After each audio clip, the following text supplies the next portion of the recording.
Well, I welcome us back, I suppose, to the broadcast. This is a little bit strange for us, but hopefully the audio holds.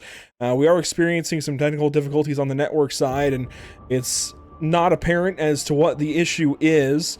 We will continue on with tonight's broadcast as per usual. I am recording the broadcast, and we'll upload it if need be. But for now, we will move on as we can and hope for the best. So we'll record this and hope that things just go right and hope that things get better. Otherwise, we can upload this at a later point in time.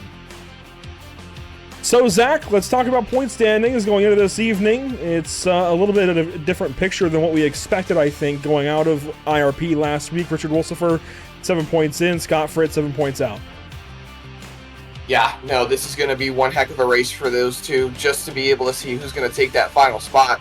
I think Scott Fritz has really been showing up and showing out recently, and, you know, we think back to last week at IRP with Richard Wolsifer and the bad day that he had. I mean, that man could not catch a break, Andrew. He ended up getting DQ'd, I believe, for hitting the incident limit that they have for this league. Race Control had to disqualify him for, what was it, 2 incidents in a row that he was the direct cause of. They were very lenient on the self-spins, though, so thankfully there. But that really opened the door for Scott Fritz. And then you have Dakota Camper, who's got that one win. He's still in jeopardy as well. I think those 3 drivers are the ones to watch tonight, but the 2 main ones are going to be Wolsifer and Fritz. So 75 and 48 cars, not 75 and 48. 75 is on pole right now. That changes, but 56 and 48 cars. Richard Wolsifer and Scott Fritz, we'll keep an eye on each of them. Dakota Camper also in jeopardy tonight, only 23 points above, could drop out. Evan Patinko could move in. But they are each longer shots, and even Zachary King is still alive at this point in time. I would argue that Zachary Brandvold may not be, Earl Pooler may not be, but we'll have to wait and see exactly what happens. And even Brendan Maddox, Jared Hughes, Matthew Catania, they are not safe right now. They've got to stay up on their A game tonight. They have, if somebody were to go out there and get 10 stage points in each of the stages, Zach, they could end up with about a 20-point gap thereabouts to the cut line, depending on how things play out. So to say, you know, if they get no stage points, they could be in trouble.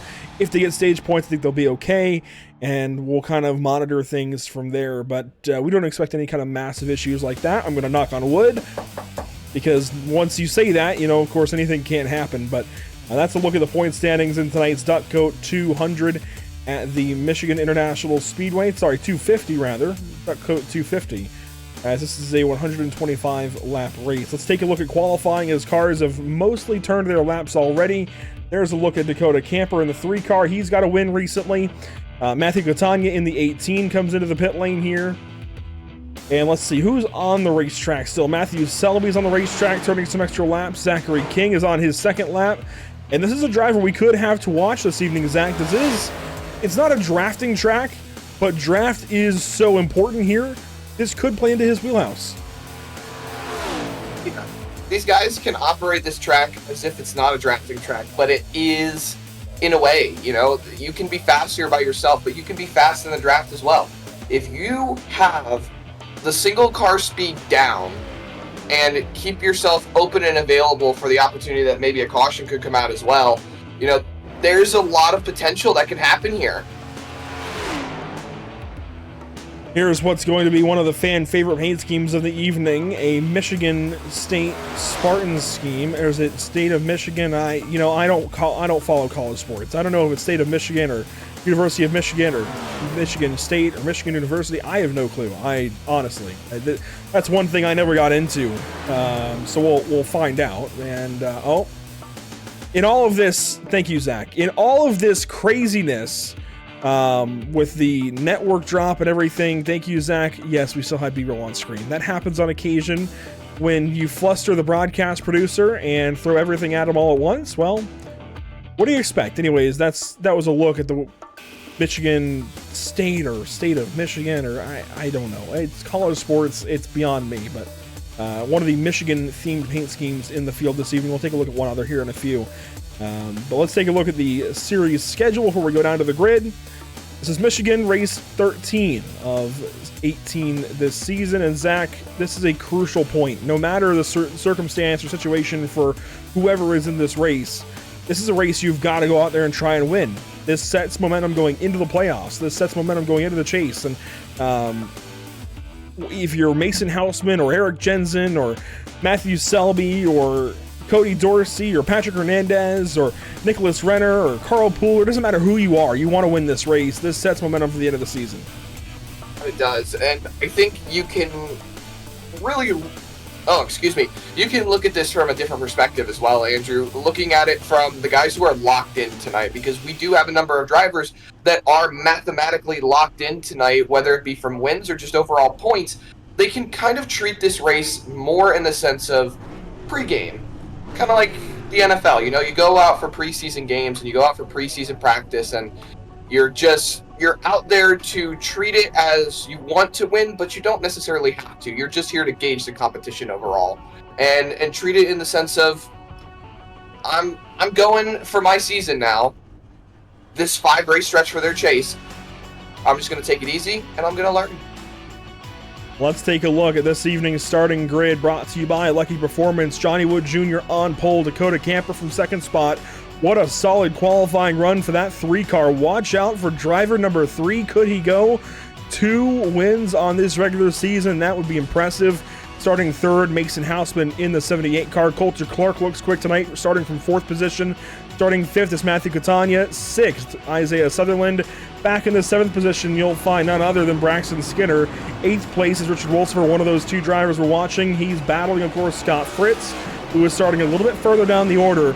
Gray Walker starts from 9th, and Jared Hughes starts from 10th. A little bit further outside the top 10, you'll find Patrick Hernandez and Brendan Maddox. Those are 2 drivers that are just trying to hang on for their seasons. And then you've got in the 13th and the 14th starting positions directly behind those 2. Oh, excuse me. I seem to have something in my throat tonight. Matthew Selby and Scott Fritz in that 13th and 14th spot. Nicholas Renner and Dustin Stallings directly behind them. Stallings 2 wins on the season. He's looking for number 3. Zachary Maddox and Carl Pooler, 17th and 18th. And then in your 10th row on the grid tonight, you'll find Zachary King and Cody Dorsey. Starting from 21st, it's Josh C. Anderson alongside Stephen Borbell. Back in row 12, it's Eric Jensen and Sam Dyer. Row 13, Adam Buzzio and Evan Patinko. And in your 14th row, it's Robert Moyer Jr. and Dakota Bly. And finally, at the back of the field, Jason Bottoms. Let's take a look at the Whiplash SimCam's race details. This is a 125-lap race with 30 lap stages 1 and 2, 5 change sets, 80% fuel, 6 setups, and no fast repair available. 3 green-white checkers are available, however. We plan to use them if we need to this evening. Into the Geico restart zone we will go to get this race started this evening. The Duck Coat 250 from Michigan International Speedway is underway.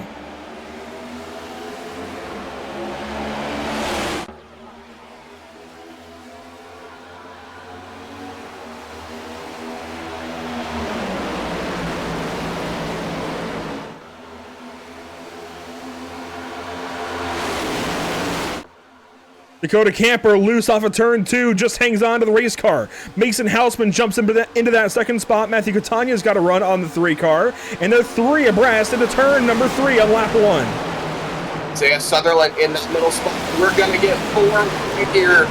Crash! Oh, they're right hard. Carl Pooler and more. That's a big, big hit to that outside wall. Carl Pooler's day is more than likely going to be done. You see Sam Dyer right there. He's stopped on the top line. There's no fender on that right front. He's got to be done for the day. Carl Pooler's got to be thinking, man, what's it going to take? What's it going to take to just have a day go right? Doesn't matter what he does, that Limitless Esports 71 has problems. Well, Andrew, you know what they say about drivers having bad days. If we didn't have any bad luck, we wouldn't have any luck at all. Carl had a rough day in the race car last week at IRP.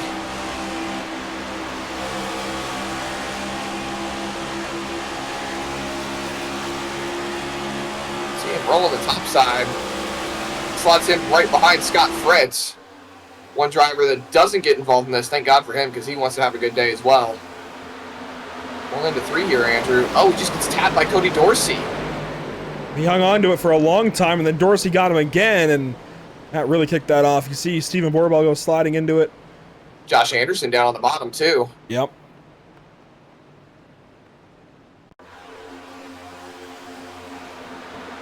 See, how does Borbell get into this? He gets in from behind.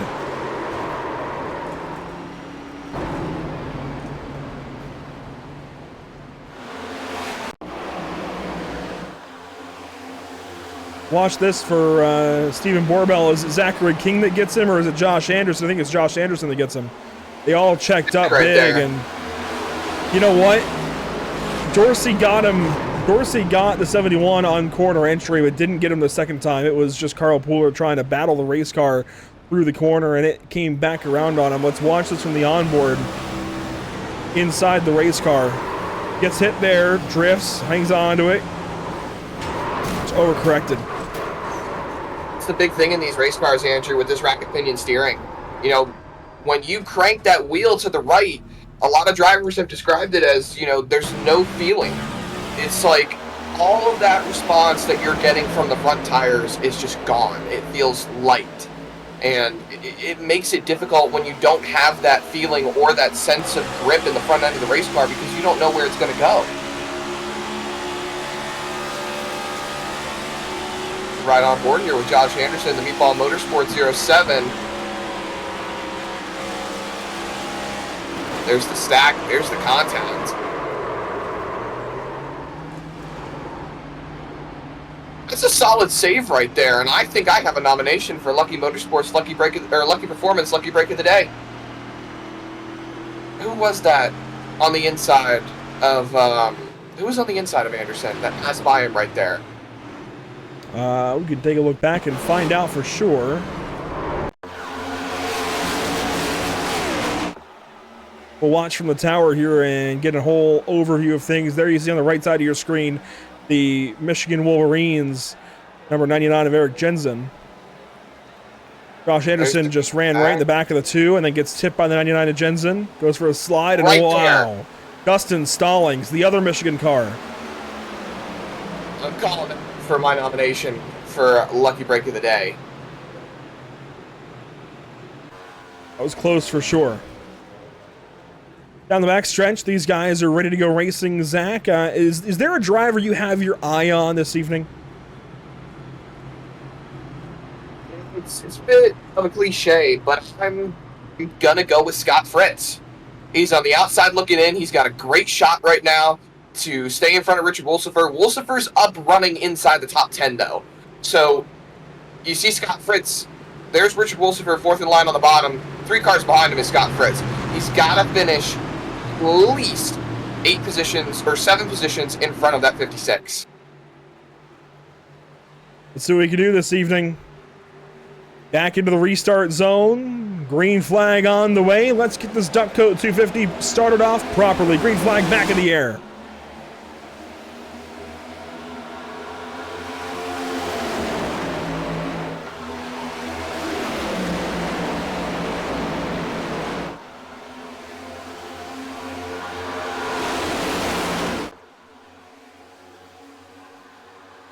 Down the backstretch, 2 by 2 we go.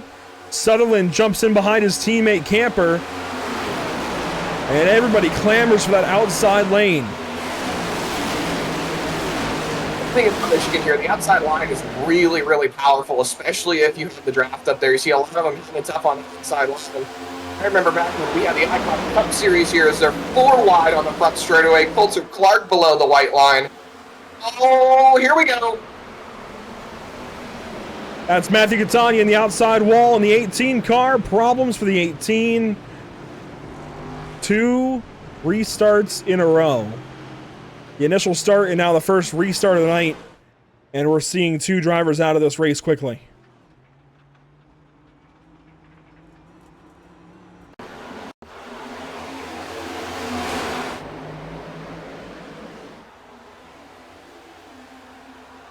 Watch this, Matthew Catania down the front stretch, 4 wide they were.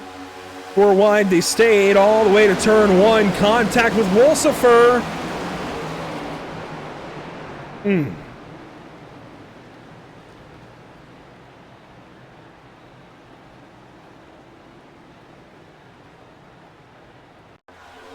Watch it back a couple more times.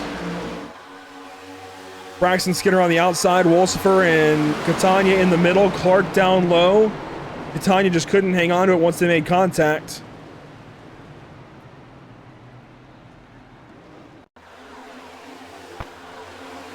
There you see him 4 wide across the racetrack. Skinner up top. Wolsifer comes up and makes contact with Catania.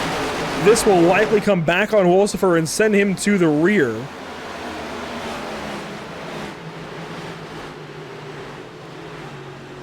Four wide never really seems to be going well tonight.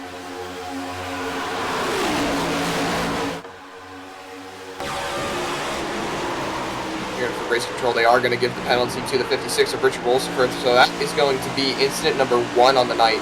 He does not need a second, Andrew. That could derail his entire season. And this is nothing intentional by any means. He's just riding around and tries to move up the racetrack and get a run into the corner. Might not have known they were 4 wide or where he was in that 4 wide. But he will go to the rear of the field, it sounds like. Or, well, no, it'll be a pass-through, right? Yes, first one's a pass-through, and then second one is a disqualification. So he'll have to serve that on the restart. And one thing I didn't actually catch at the start of the race was Dustin Stallings got sent to the rear on the start of the race.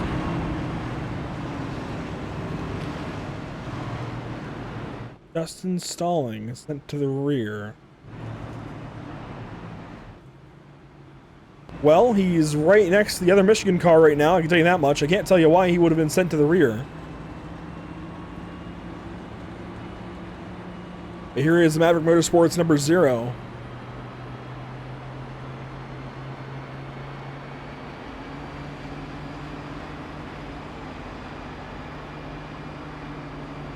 Been a slow start to the Duck Coat 250, but I tell you what, this has been a wild night. On and off the racetrack, in and out of the broadcast. Just trying to get the broadcast going this evening, having problems there. And of course, we mentioned in the YouTube chat, we talked about it earlier, there is the knowledge of the stuttering we're having this evening. Unfortunately, right now it's beyond our control.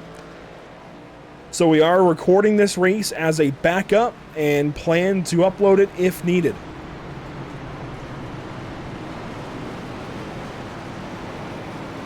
So if you're joining the chat for the first time, and it sounds like Dustin Stallings had equipment issues. So YouTube chat is helping us out there. Revan is letting us know there as well that he was sent to the rear as a result of some internet issues. So he's not the only one. We're not the only one. We can at least, we can bond over that, Dustin. We're each having some connection issues this evening. Not sure what the problem is. Audio seems to be getting through okay. And if you check the YouTube chat, there is a pinned comment now. I recommend you check it. That's just the way it goes sometimes, Zach. It is. Now these guys are all doubled up, ready to get back on rolling. You see Wolsifer still up there. He won't be up there for long. He's going to have to take that pass through once the green flag comes out.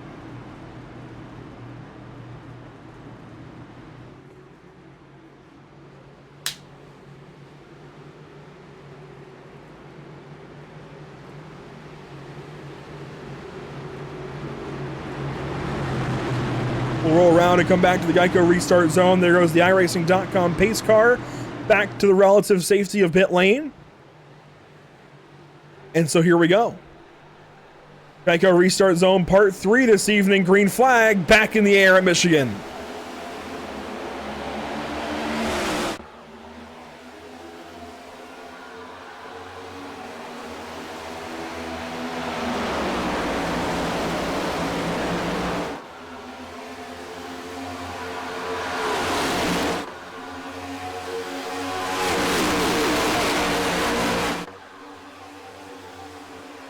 Down the backstretch, Mason Houseman on the inside of Dakota Camper. Gotta watch these two. This could be a really fun race. And here comes Gray Walker off the top side. Top rope move, trying to go for it, gets squeezed out of line. He will stay now behind the 3-car of Camper. Lap complete, and there goes Wolfsburg to the pit lane. Down to take his pass through. You see purple laps all throughout the field going up at the top of the screen. 3 wide, Mason Houseman, Isaiah Sutherland, Braxton Skinner. Houseman's going to come up. He's not clear. Oh, man, that could have been bad. Luckily got the message just in time that Sutherland was still on his outside. Skinner follows through. Skinner now going to run the high side of the racetrack. He'll make it 3 wide up there. Patrick Hernandez right behind. Houseman didn't get the message there. Got the message off of turn 2, but did not get the message out of turn 4. As Camper goes fastest. Now Zachary Maddox goes faster. Patrick Hernandez in the middle of Mason Houseman and Coulter Clark. And Houseman is getting swallowed up by this field for one of the first times all season. He's just going upwards real fast. He was fastest in practice, so he's definitely got that single car speed. But the draft is the big thing right now. Johnny Wood Jr. still out in front. You see Camper down to the bottom. He's going to hang on over Gray Walker. You see them snaking on the front straightaway. Single file all throughout the top 5. Not for long. Here comes Coulter Clark on the inside of Isaiah Sutherland. Works the inside lane to get up alongside of that 24 car. You can get aggressive with these lines, and I feel like you'll see that a lot this evening. Guys making moves on the inside lane, but just going nowhere because that line stalls out in the middle of the corner and loses speed. I say that. Here goes Dakota Camper on the inside, right by Johnny Wood Jr. Johnny Wood Jr. with a run back.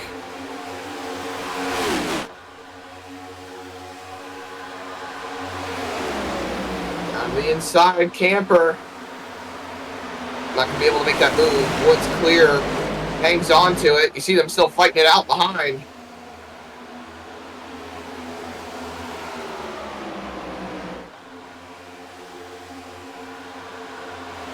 Look at Gray Walker. Down to the inside, going for second.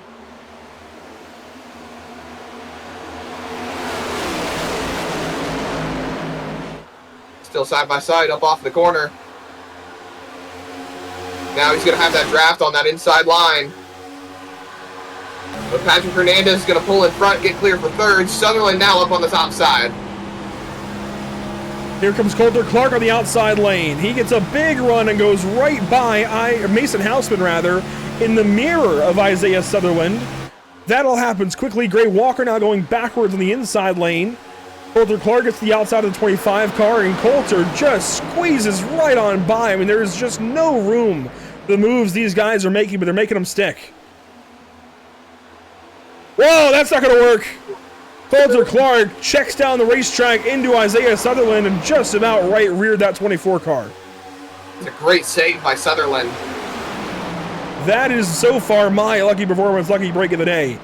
That could have been terrible. That could have been the field. Oh my goodness. They're scaring me, Andrew. They're scaring me. Oh my gosh. These guys are absolutely crazy. Watching them through the entire field, this is just absolute insanity right now for these guys. There is so much to be had, so much to be lost. And here goes Dakota Camper back to the race lead on the inside of Johnny Wood Jr. Johnny Wood Jr. gets right on his right rear through turn 1. Here comes Patrick Hernandez on the outside of Johnny Wood Jr. And Hernandez gets there. That allows the 3 to take the race lead proper. Hernandez pushes the 3 of Camper. And here comes Mason Houseman on the outside.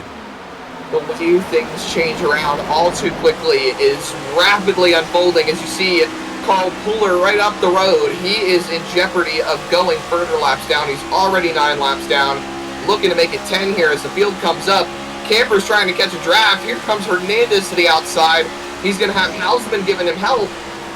And Carl Pooler stays on the top, so that's going to allow Hernandez to pull himself further forward the closer he gets to that 71, leaving Camper alone down on the inside line.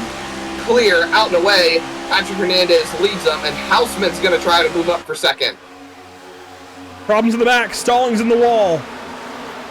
Dustin Stallings with all kinds of right side damage. This will need a replay.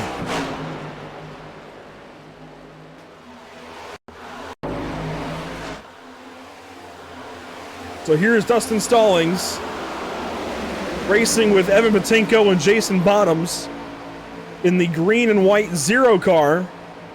Eric Jensen behind, and oh boy, wouldn't it be something if it was the 2 Michigan cars tangling. You see rolling through turn 2. Just got the wall on his own. That's a big impact. He hit it square, but that's still a big impact for that Maverick Motorsports Toyota Camry.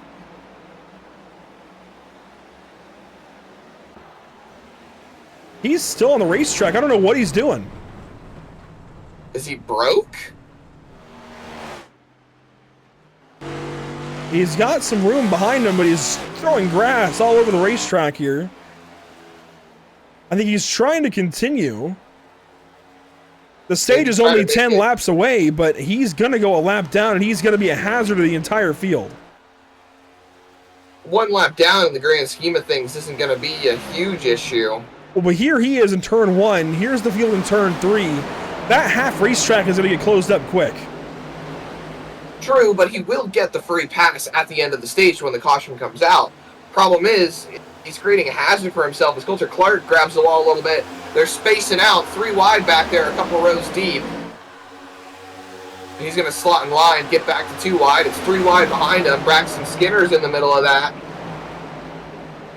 But Zachary King is in this. Here comes Adam Buzzio in the 5 car. As it's a race lead, or race for the lead rather. Mason Houseman now to the inside of Patrick Hernandez. So Hernandez up here racing with the big 3 of Houseman, Sutherland, and Wood. And Nicholas Renner now getting a run. Here he comes in 5th. They're 4 wide in the back.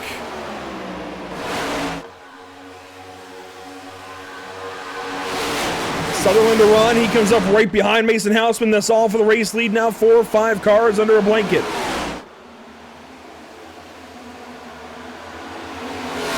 Hernandez thought he was going to step down and go with Johnny Wood Jr. for a second. But he just might have stepped out. You see it wiggling back there. And then Brendan Maddox. That was Brendan Maddox.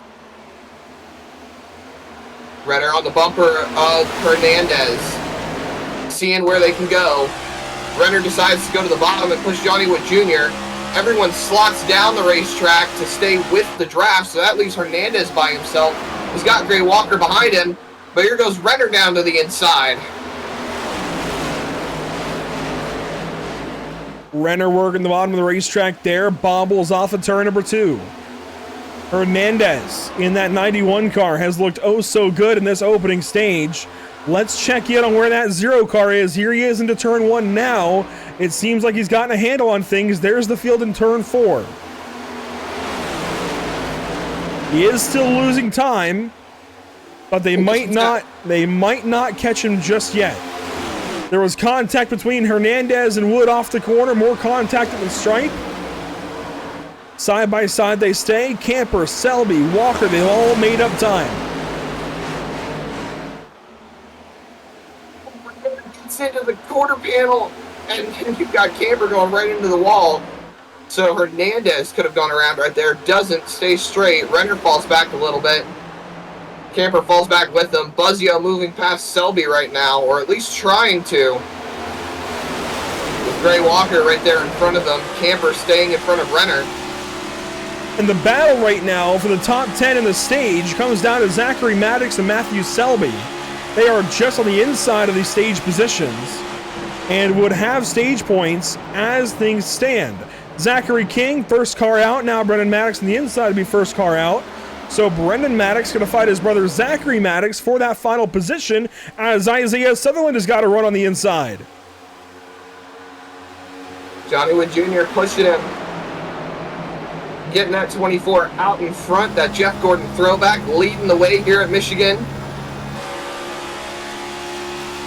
And he's got quite a bit of a gap back there. Side drafting behind is going to let him extend that gap. A little bit of contact between Johnny Wood Jr. and Mason Hausman.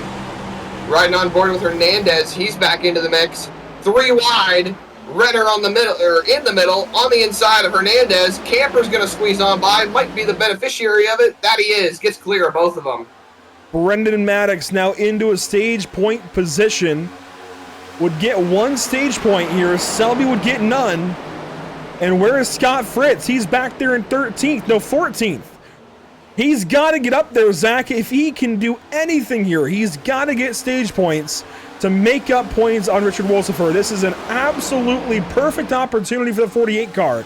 I know it looks scary. I know it looks like maybe he could get involved in a crash, but you've got to try and go for it, right? Anything you can. Whatever points you can get. At the moment, Fritz is up on Wolsifer. Wolsifer's down in the 26th position. And Fritz is in 13th. So that's a solid 13 points. So that would put him... Oh my goodness, that would put him about 6 up on Wolsifer at the moment. But if he got stage points, it would change it. It would. Here he goes. Very much would. He's in the back end of Maddox, back into Selby, alongside the 2-car of Borbell. He's now 12th. 2 cars. That's all he's got to do is pass 2 cars. And he'll at least have a gain, a net positive here on the stage. That's what he needs. Maddox bows out. That's going to help him. Still got to pass 2 cars as Borbell moves in front. A little bit of side rubbing right there on the quarter panel. They're coming to 2 laps to go at the stage. It's Sutherland and Wood way out in front of this group.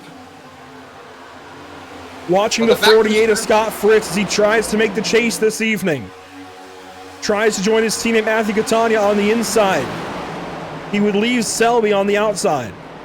Selby has no chance, I believe, coming into this evening. If anything, team orders would come into play here. Selby could back out and let the 48 in. Look at Dakota Camper. He took a big look down the inside of Mason Hausman. They're racing for the 3rd spot. Borbell moves up into for stage points. Zachary Maddox coming up the racetrack ever so slightly. Scott Fritz is trying to make sure that he can stay up there. The side draft pulls Evan Patinko on by. So Fritz down into the 13th spot. He's looking at Gray Walker. He's got 1 lap here now, Andrew, to try and put himself into a stage point paying position, but he's dropping spots like a rock. Straight down to 14th. Now going to rocket back to 13th, then 12th.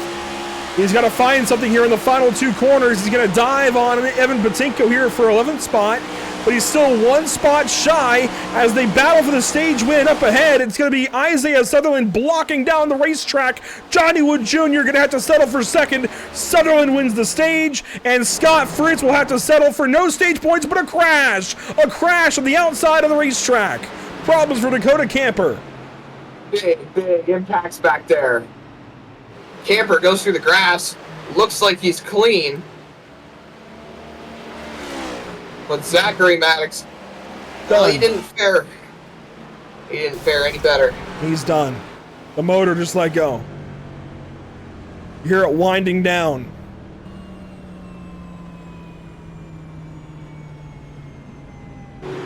He's going to be upset with that.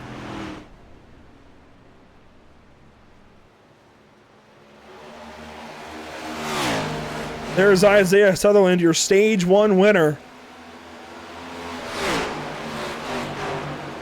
We'll go back and get a look at what just happened.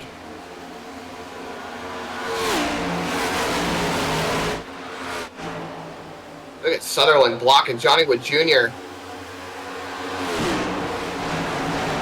We saw the block off the corner, so let's go back and see what happened to Zachary Maddox. Coming to the line. Racing with Stephen Borbell. Racing with Matthew Selby. Oh, wow. Something happened to Camper as well.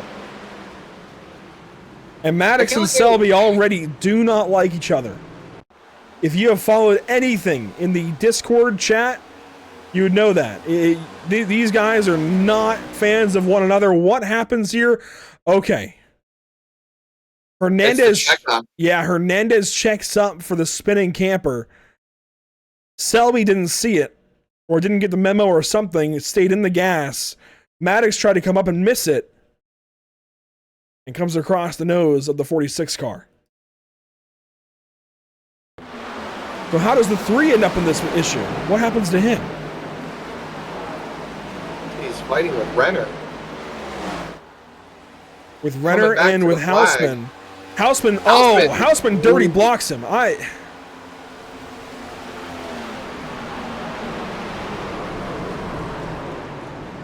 So all of that is started by that block by the 78 car. And race control apparently is not going to issue out any penalties at the moment. Their wording on the matter was there were too many factors playing into how this all went down. And I can agree with that, Andrew. I mean, you've got one incident up ahead that causes a separate incident down the road, but I mean, that raises the question then, do you place the blame on Houseman or Camper, or do you place it on Selby?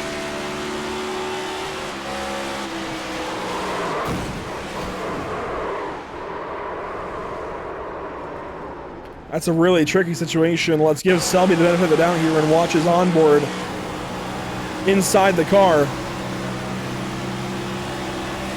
My guess is he doesn't see any of it. No, he didn't. Out of gas. He didn't see any of that happening.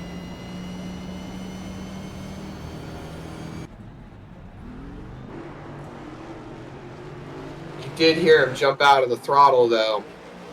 Might have just been in response to the car in front being so close together and expecting the caution to come out for the stage.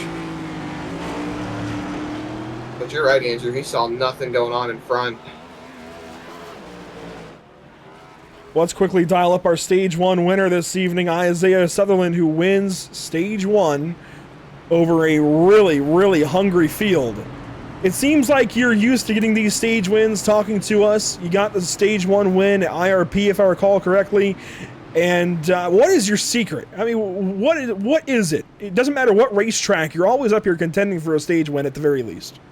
It's not really a secret. It's just trying to be in the right place at the right time. And Michigan is definitely one of those tracks.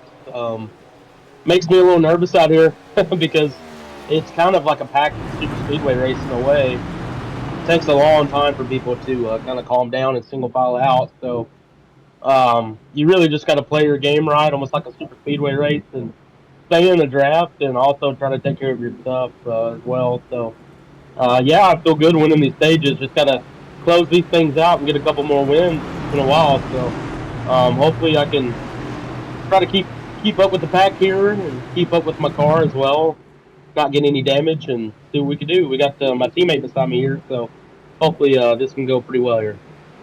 Best of luck here in Stage 2. 10-4, thank you. Isaiah Sutherland leading us to the green flag here in just a moment.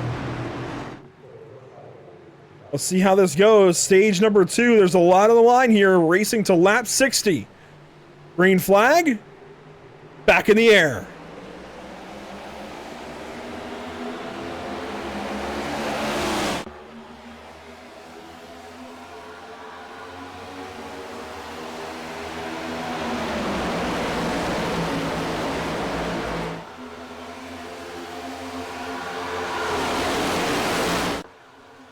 By the way, weather conditions in this race, 68 degrees in the air, 77 on track, mostly cloudy skies, and the clouds have been building over the course of the sim afternoon. Renner on the inside, Borbell goes down there. I was going to say, are we going to have a Darlington situation again with fog and clouds covering the track too much? I hope not. Well, touching on those air conditions real quick, Andrew, 77 track temp. You know, we're used to seeing a hot and slick Michigan where it's really, really loose for these guys. That's a bit more grippy, all things considered. You know, that's going to give them a bit more of an edge.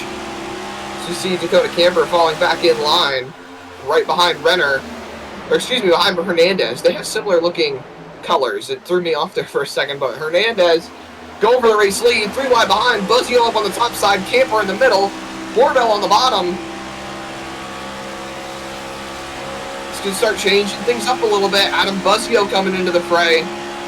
We've been waiting for him to get another win, Andrew. What was it, last season at Chicago that we saw him get a win? I haven't really seen him win that much since. Yeah, I believe that was the last time the 5-car was in victory lane with Chicagoland a season ago. It's about his time to ring that bell. Attic to basement. There goes Buzzio for the race lead. Huge, strong move to the point. You see the dirty air for these guys. They struggle off the corner, 4 wide, right behind. That is a big move from Richard Wolsifer. He's got to get up there. He's got to hang on to his playoff spot, or his chase spot, excuse me. He's moved in front of Scott Fritz. They were 4 wide for a second, back to 3. Wolsifer taking no prisoners right now. Moves up in front of Borbell. Oh, trying to shut the door on Josh Anderson. Couldn't get the door shut in time. They'll have to hang on as Fritz battles back to the inside. Fritz has to finish. If Fritz has no stage points tonight, well, so far he doesn't, he needs to finish 7 positions ahead of the 56 to come out dead even. He needs 8 positions in order to have the advantage. That is why we say he needs to get these stage points. He needs to get some here in stage 2. He already missed out on stage 1.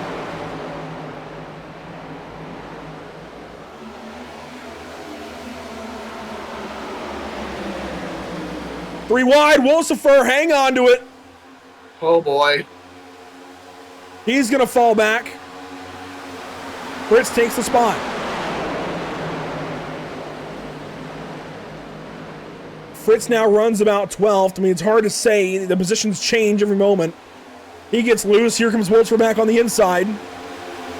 And Zach, can you hear it? These guys have been so crazy. My voice is already starting to go. Oh, man. We don't need that, man. You are 3 broadcasts this week.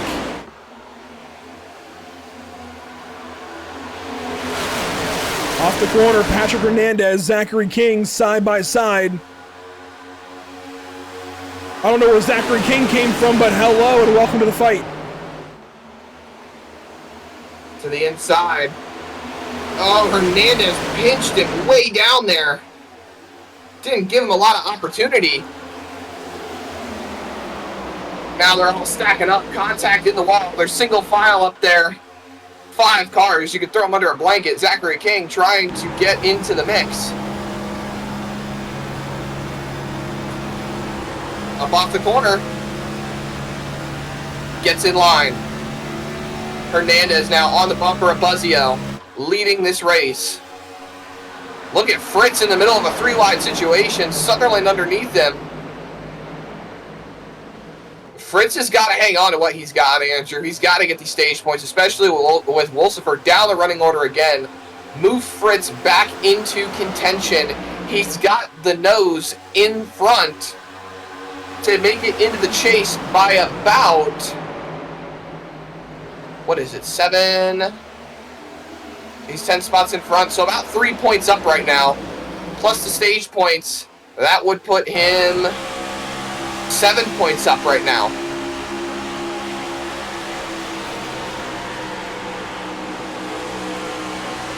On board of Scott Fritz, you see the view ahead, 3 wide. Hernandez in the middle, Renner down low, King up top.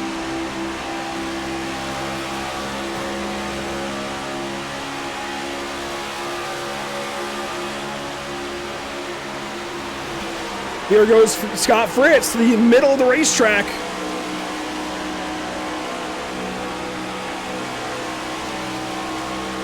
Coulter Clark, though, with a move. Doing here, boys? What are we doing here?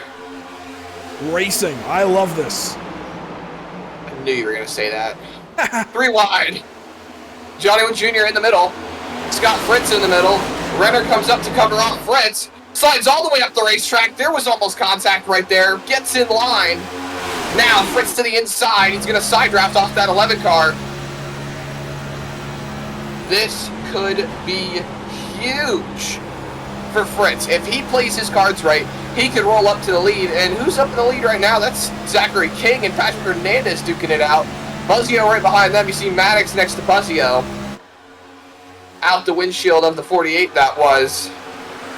Buzzio falls up in line. That leaves Zachary King all by himself on the bottom lane. He's got Fritz back there, but he's not close enough to give him enough help.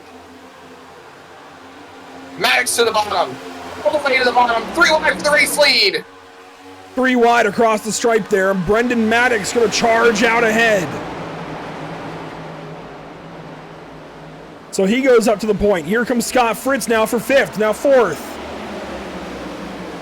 Maddox falls back to Hernandez, who goes down low. Wolsifer's trying to get back into the fight. Oh, they're about to crash. There goes Anderson. In front of Houseman. Camper goes into the wall too. That's a problem for Camper. That could be huge. In terms of the points, Wolsifer's back in the top 10. Where did he come from? He was right behind that little crash that just happened. Here comes Brendan Maddox right back down to the inside lane. Absolute insanity right now. This isn't something we considered, but if Camper falls low enough and you've got Wolsifer and Fritz getting stage points, whoa, that on Wolsifer. Wolsifer makes contact with Skinner. They are doing everything they can to scare Richard Wolsifer tonight. They're doing everything they can to wreck. If I didn't know any better, I would think these guys want a caution flag. 3 abreast. Corbell down low. Wood in the middle. Coulter Clark up top. Now Walker up top. Wolsifer racing with Houseman. Corbell backs out in the bottom. Whoa, Scott Fritz. Look at Fritz. Big move down to the bottom.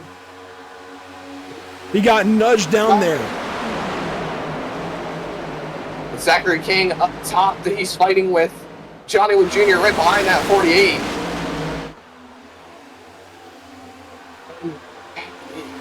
Think about it this way too. Fritz is all alone right now. He's got no teammates up there to help him. Catania's out of this race. Selby is way too far down the running order. He's 9 seconds away from the leader. I mean, he's by himself. He's got to make his friends, and he's got to make them now. You would think Manufacturer Alliance might be a good deal, but whoever you can find that's going to work with you, just go for it. Keep yourself up there. He's going to get a lot of stage points from what it looks like if he can hang on. And then if Wolsifer gets up there, that could pose a problem for Dakota Camper. He's sitting down in a 23rd position. We think back to the points, he was only about 20-some points off the cut line. I'm looking at the points actually right now. He was only 23 points up. So, with where he's running right now, if any of these guys get stage points, Andrew, that could pose a problem. Some big moves going on throughout the course of the field. Buzzio over Maddox now leading the race. 3rd place Renner, 4th place Hernandez. Here looks to the outside is the 48 of Scott Fritz. Zach King gives him room. And the stage 1 winner, Isaiah Sutherland, rides 13th.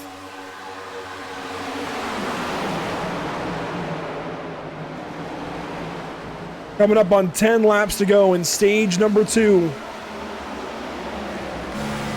We're not even halfway, Zach.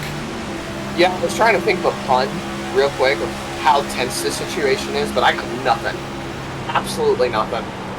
To the outside, Scott Fritz, he's going around Hernandez. That's a big move. Hernandez still there. He's going to squeeze him to the outside wall, but the draft belongs to Scott Fritz. He's up to 5th, inside the top 5, up to 4th now because they were 3 wide. Johnny Wood Jr. to the inside. Here comes Gray Walker into the fold.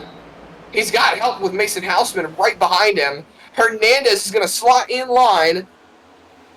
Renner slots in, but Fritz goes to the bottom. He's not holding back, Andrew. The stage is going to end in 10 laps, and he wants to be up there when it does. He needs to be up there when it does. That's good for 3rd. Racing for 2nd. Looking for it. Brendan Maddox might have to move over. He's not going to have the draft. Scott Fritz is going to lose out here. He's going to side draft. That's the only way he's going to stick with them. Side draft or fall in line. Renner closes the door. He closes the hole, really. He's got Hernandez pushing him hard. Now they're going to be 3 wide going into the corner. Fritz is committed to that bottom line. He's got help with the draft off of Brendan Maddox, but now he's got no help down the straightaway. I say that. Johnny Wood Jr. with the push down the back straightaway.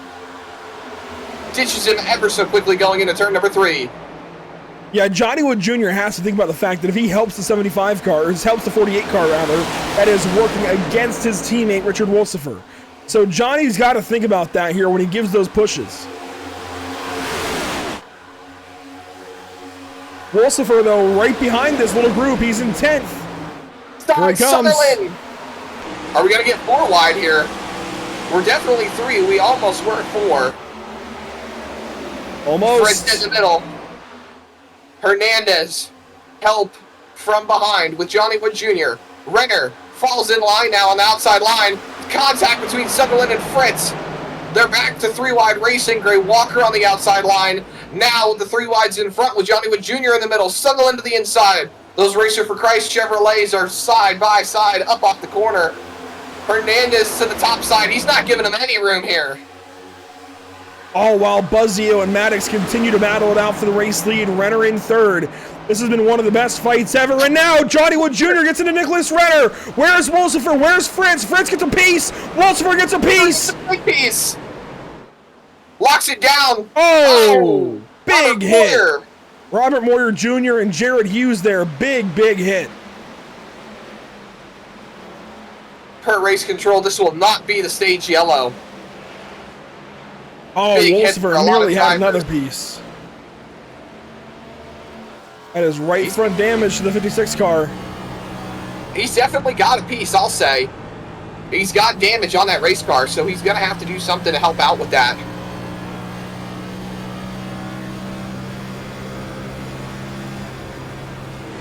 Fritz had a piece too, so it's not like he's getting away scot-free.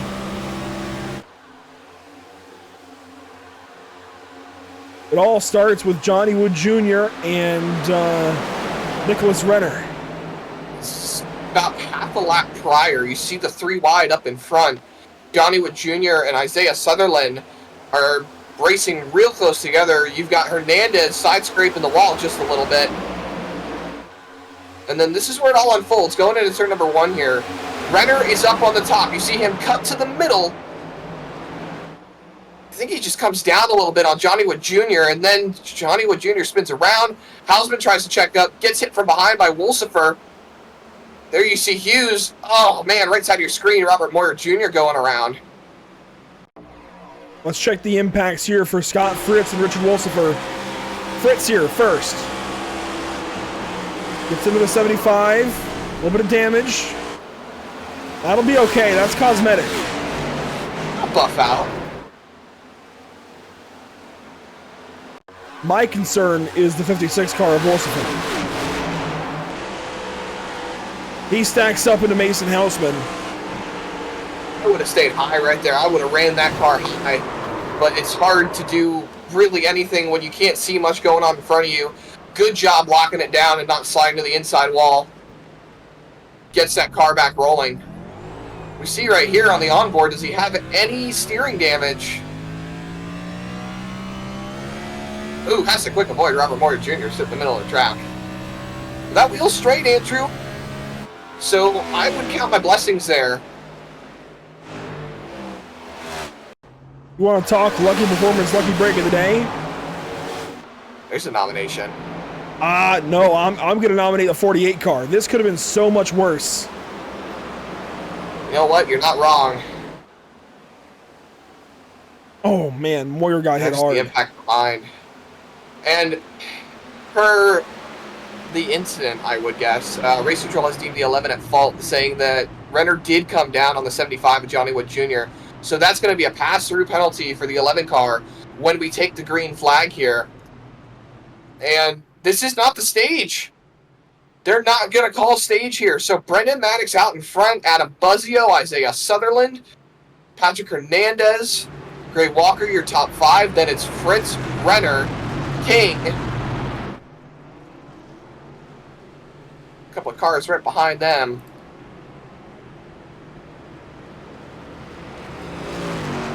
Cody Dorsey, excuse me, Johnny Wood Jr. and Braxton Skinner, Stephen Borbell as well. Take a look at Richard Wolsifer's machine. All that right front damage. He was looking really good there all of a sudden, and then really bad. My car looks really good now. Oh, it's still got some damage. You know, it's times like these, Andrew, that I think back to an old saying from Dale Earnhardt. You know, it's, oh my goodness, what is it? I know the back end of the statement, but I don't remember the lead into it.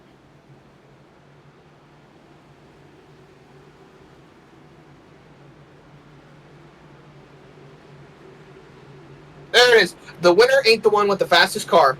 It's the one who refuses to lose.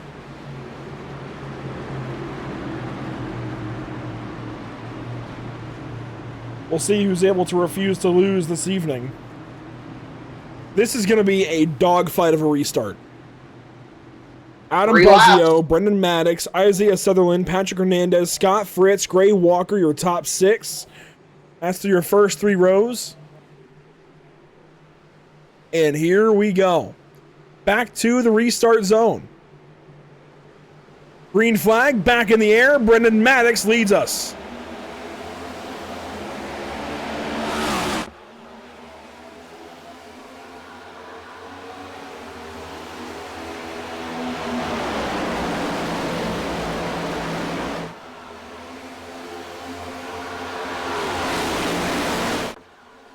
Three wide down the backstretch already. Contact there between Hernandez and Buzzio.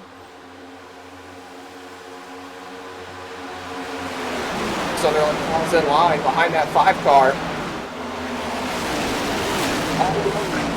It's Brendan Maddox. He's stretching his lead out. It's going to be a white flag on the stage here. See one car going down into the pit lane. That's Renner serving his pass-through penalty. It won't affect him too much as the caution's going to come out in about a lap here. So he won't go a lap down. 2 laps. Or 2 laps. Excuse me. From the fan cam here at Michigan. Watching these guys down the backstretch. They're so far away. They're rocketing towards us. Who's going to have the move into turn 3? Saw Buzzio get to the bumper here. He is right there with Maddox. He takes a look to the outside line. Cuts that car down. Gets a straight exit up off the corner. Easier time to have the draft, but it's going to be the white flag on the stage for Brendan Maddox. The top 10 has shifted completely. Dakota Camper's back inside the top 10, trying to hang on to his stage points. But drivers that have fallen outside of the top 10, Scott Fritz, he's 2 cars outside, just about where he was the last time around when we came out for the first stage. Dakota Camper is up inside the top 5, so that could all secure his positions and keep him in the fray. Watch Scott Fritz here. Can he get back into the top 10, even for 1 point? He's got that right front damage, plows the wall down. For the stage win, Zachary King. Where did he come from? He's going to win the stage. What a jump from the 51 car. He got a big push there. Stage 2 winners, Zach King, Buzzio, Sutherland, Camper, Maddox, Borbell, Jason Bottoms, Gray Walker, Patrick Hernandez, and Evan Patinko. Jason Bottom, Fan Club Rejoice. He's gotten stage points today. We'll help him out. But Zachary King with a stage win here. I was ready to write him out of the points, and he might still be written out of the points, admittedly. But that's going to be a huge help. He won't be in the chase for the championship, but he'll be in the hunt for another win. He hasn't gotten a win since race 1 here at Atlanta. Watch this back. He was 4th down the backstretch. Maddox tried to block Buzzio. Big move to the inside on Sutherland. The fact that he had the run to clear the 24 is mega, and I think that's what secured it. He gets the run. He gets the push from the 24. Green and white checkered for that 51 car. I'm going to be honest with you, Zach. That kind of move is driver of the day energy. It is.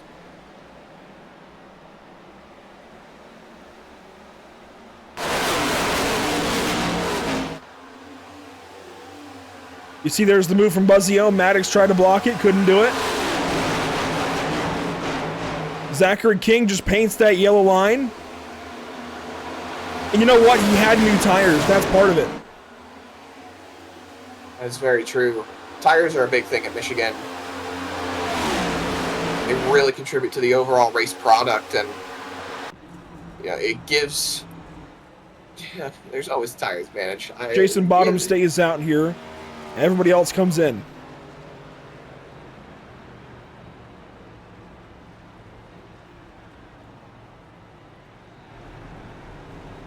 Johnny Wood Jr. with some right side damage. Eric Jensen goes straight through. Then Zachary King. And Josh Anderson. There goes Camper.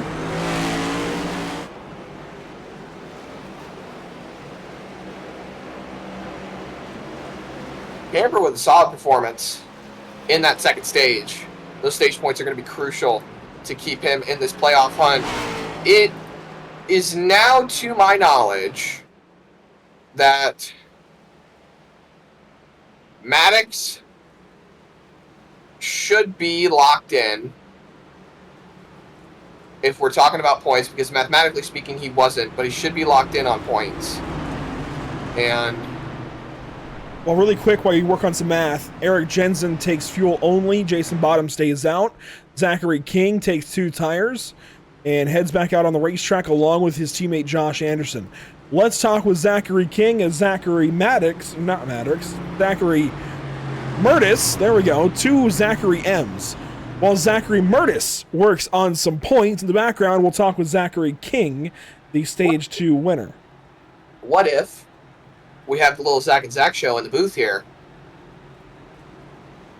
Well,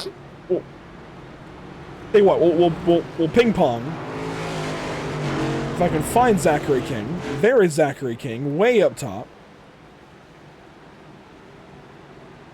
We'll grab Zachary King and talk to him as he wins stage number 2. First time we've seen the 51 in P1 since Atlanta. How's that car feel, Zachary King?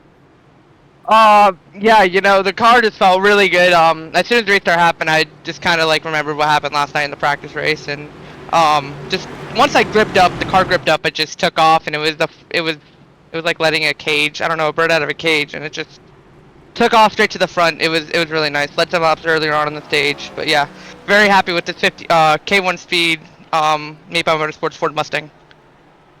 Well, from one Zach to another, you're doing great out there. You're hanging on to it. Do you think you're going to have something for him at the end of this race? You think you're going to be able to stay up there and take this win, go for win number 2? That's the goal. But if we can get to that point where it comes down to a strategy, if we have green flag pit stops, that's where it's really going to matter. Worked on my craft this week of getting on pit road, getting out of pit road, figuring out my pit strategy. So, it's all going to be together, and we'll just have to try to figure out as best we can and try to win the stage and try to win the race. Not stage, win the race, but yeah. Well, a stage win. Best of luck here in stage number 3. 61 laps to the end of this one. Congratulations on the stage win. Thank you, Andrew. Thank you, Zach. Have a great night, guys. We'll move him back up and let him talk with Zachary Maddox again. But here we go to the Geico restart zone. Jason Bottoms, Eric Jensen, green flag, back in the air.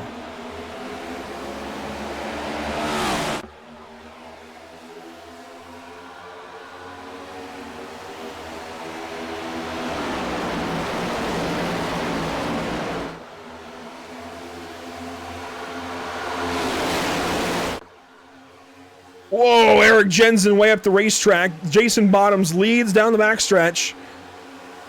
One car out of line, that's Carl Pooler.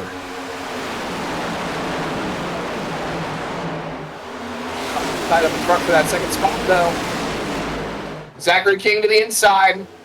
He's got no help, though. Sutherland's the first car on the inside line. He's 3 cars back, just jumped up to the top. There's a hole right behind that 07. Is he going to plug it? No, he's not. Adam Buzzio goes rolling on by that 51 car. They're fighting hard up there. This is a really different top 10, though, Andrew. Not to the detriment of these drivers up here because they're doing a great job. It's just not the top 10 we're used to seeing. Fuzzy, I'll move there on Maddox, on King rather. Jeez, I'm losing my last names. I don't know who's who anymore. Jensen to the race lead. The Michigan Wolverines, number 99, going to lead a lap at Michigan International Speedway.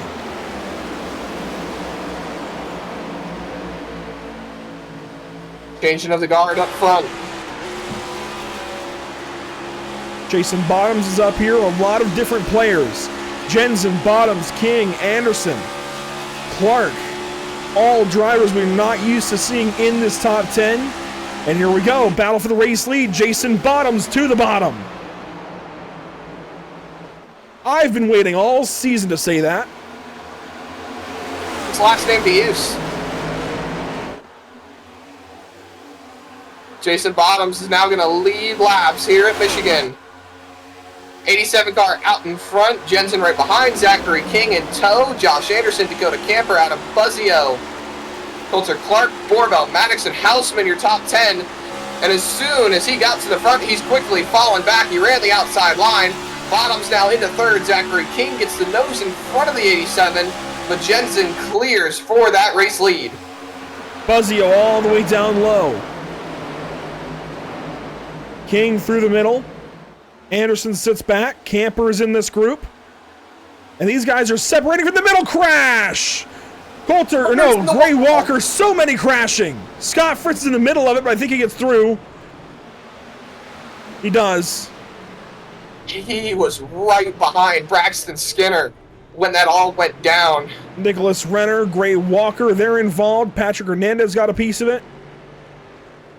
We've got a number of drivers involved in this one. That's going to be one heck of an incident for Race Controller Review.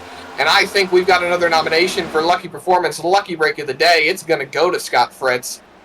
This is where it all transpired up in front, right behind Isaiah Sutherland. They're 3 wide. Walker slides up. Hernandez tags the wall. I can't tell really if that's on Renner or Hernandez. I feel like they both kind of squeezed into the middle line right there on Walker.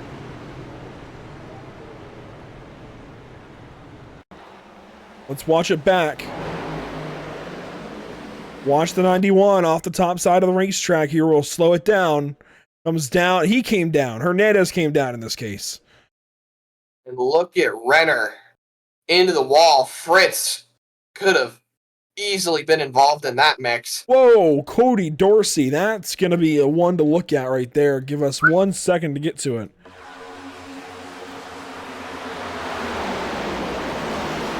Cody Dorsey, watch this.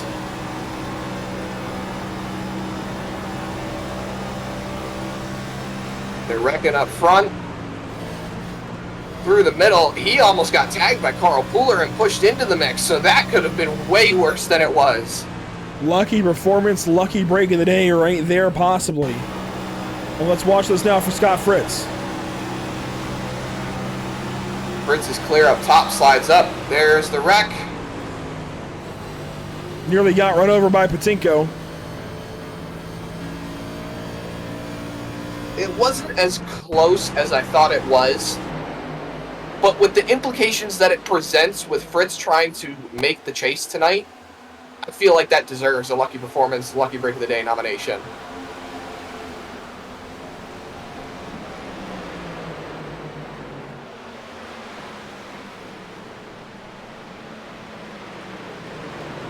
I want to check the onboard of the 11 car of Nicholas Renner and see just how hard this hit was. See it happen to him. He was just on the outside lane. Braxton Skinner got a big piece of it. He was just minding his own business, trying to run the inside of the outside, if you will.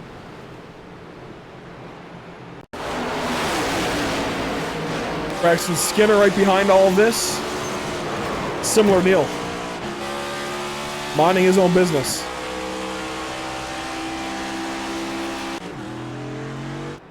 And now Skinner works off the pit lane. His car is okay. Wolsifer right behind him. And I think this is a moment where we've got to talk to a driver that has been through a lot these last couple of weeks. Let's dial up Richard Wolsifer and see how he's doing as he chases a chase berth. Richard, we've seen some bad luck for you the last couple of weeks, especially last week at IRP. That seems to be bleeding into tonight. How's the car feel? How's the damage?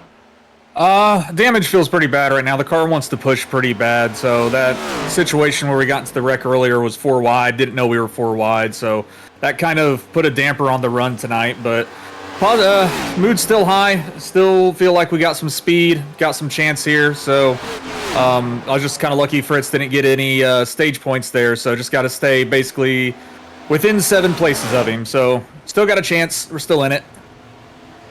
And is there any more damage that your team can fix? Oh yeah, the rest of the car is still fixable, so I'm hoping for another caution or 2. I mean, yes, but so yeah, once the damage is fixed, I think we can get back up through the field again, but just got to hope on maybe another caution or 2. I have to check back in with you a little bit later, see how the damage repair goes. Best of luck here. All right, thank you, sir. Richard Wolsifer trying to chase a chase berth. Checking in with driver 56 there is Eric Jensen's going to lead us back to the green. Eric Jensen, Zachary King, Josh C. Anderson, Jason Bottoms, Dakota Camper, Adam Buzzio, Stephen Borbell, Coulter Clark, Mason Houseman, and Brendan Maddox. Green flag back in the air.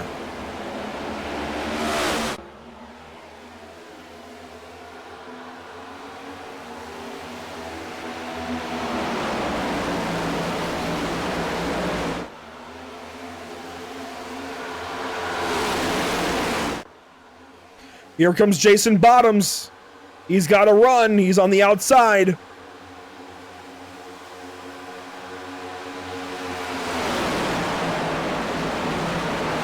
Three wide behind him. Look at that. Dakota Camper's in the middle. 3 wide for the race lead. 3 wide for 4th. King moving around. Bottoms falls back, and now Buzzio's going to lead. Not for very much longer, though. That draft is all up on that top side. Side by side for the race lead. Jensen tries to squeeze him. Look at Bottoms. He didn't want to stay in line there, but he might have gotten checked up a little bit and it forced him out. Bottoms falling back to 6th. Camper and Clark lean on each other. Clark finds a place in line up on the top side.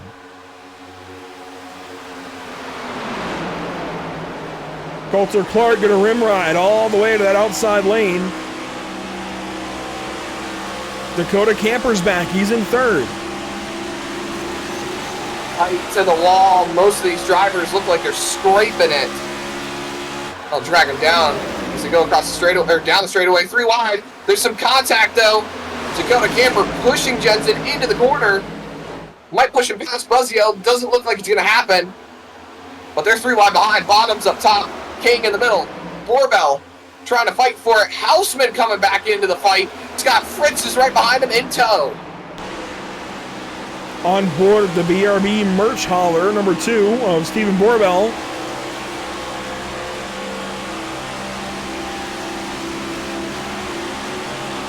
Trying to push the 51 of Zachary King. Whoa, Clark, a block there from Jensen.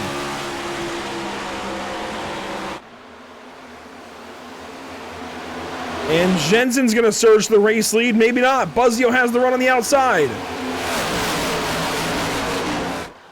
Everything changing up. Look at them all moving around down the back straightaway. Jensen's still down on that bottom line. Coulter Clark way up to the wall. Camper and Bottoms with him. Zachary King cannot escape that middle line, Andrew. He's been stuck in the sucker hole for a couple laps now. Watch Clark. Clark is going to put one past. Watch Clark here to turn 1. He's going to dive down to the bottom of turn number 1, and Coulter Clark now is going to lead at Michigan International Speedway. This Duck Coat 250 has been absolutely phenomenal. No matter what turn, no matter what lap, no matter what stage, there's something new around every single corner of this race.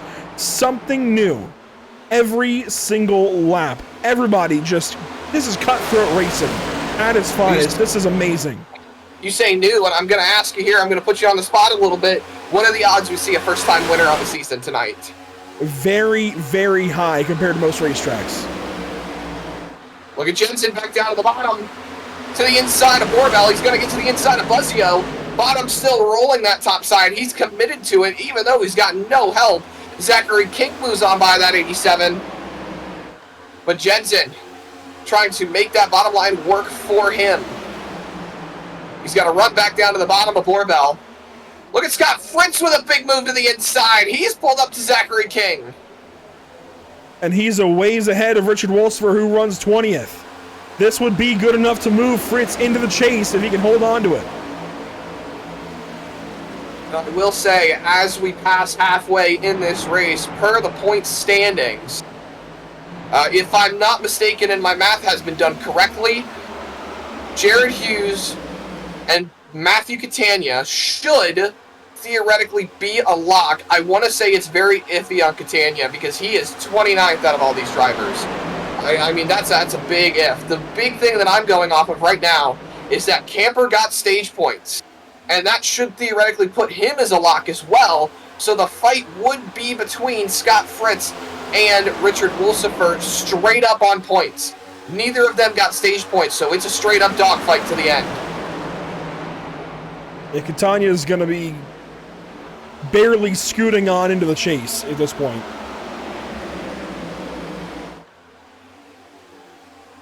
Three wide, though. Down the back straightaway. King, Bottoms, Fritz, Houseman pushing on past. Back to two wide. Jeez, I sound like a spotter right now. Here comes Scott Fritz on the inside of Zachary King. There goes Mason Houseman on by. Here comes Brendan Maddox on by. He's going backwards. Yeah, he had a bad run there off the corner. Falls back to 9th position here at the turn one. We're going to be watching him a lot these last 45 laps or so. To get used to it. Coulter Clark out ahead, still leading here at Michigan, but Adam Buzzio going to try and say something about it.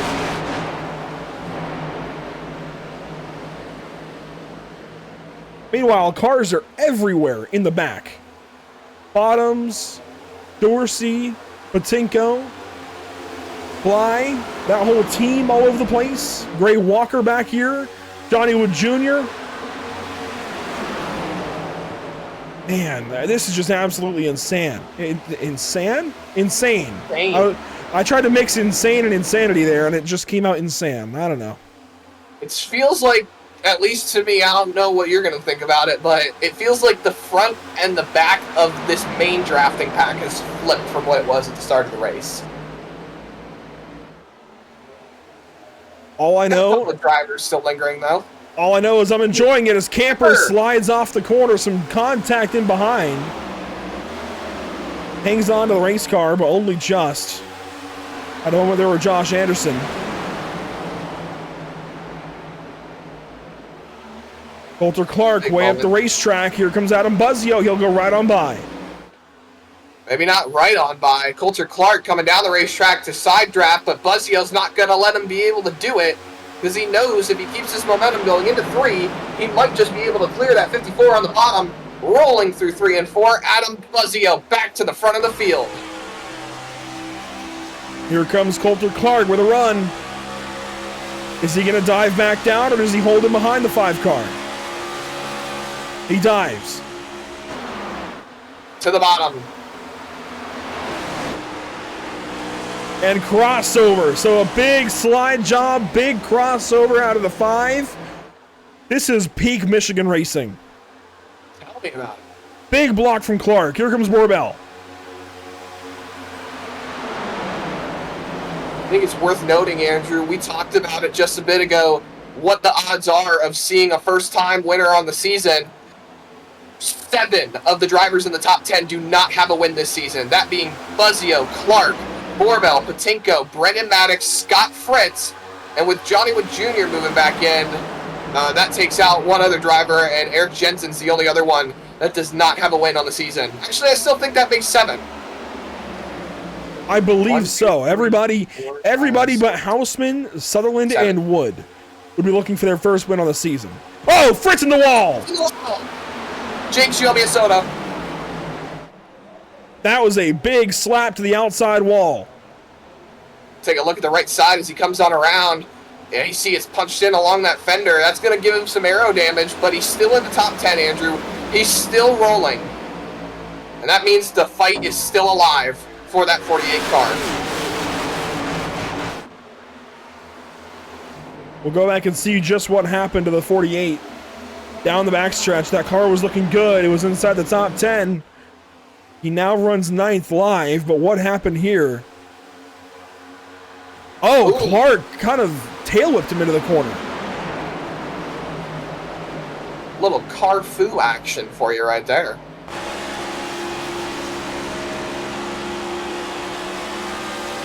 I was expecting a punchline there, Andrew.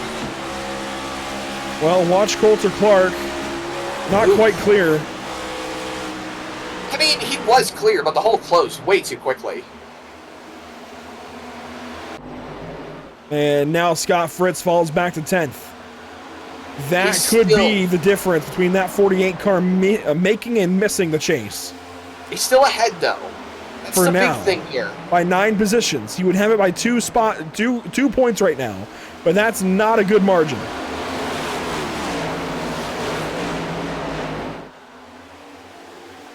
He's just got to stay in the dogfight, Andrew. You've got 39 laps to go after we cross the stripe right there. 39 more times around this racetrack. If you can hang on, you're still in the fight. And it looks like he's still going for passes. He just passed Anderson, or is at least trying to. He gets clear of that 07 car, and they're fighting up in front. So it looks like he hasn't really lost the draft yet. He's still in this fight. He might get away lucky, but that damage could be very detrimental. We've seen small bits of damage upset the balance of these race cars and put them in the fence. Now, if caution comes out, that would help them greatly. But the fight continues up in front. Look at Evan Patinko. This is one driver we haven't talked about too much over the course of the season, really over the course of the day, too. As he gets squeezed out. Oh, man. Oh, talking about getting scared right there. Almost turning around. Isaiah Sutherland almost getting squeezed to the wall, though. But Evan Patinko is one driver, Andrew, we have not talked much about. He's missing out on the chase tonight. He's not going to have enough points to mathematically get himself in. But he's still out here running for these wins. He's been kind of coming into the fray a little bit more recently with having a little bit better runs. He was having a good run last week at IRP. He was having a good run at Daytona. Obviously, the finishes don't show the results that he had, but, you know, he's been stepping up his competition level, and I got to give him credit for that.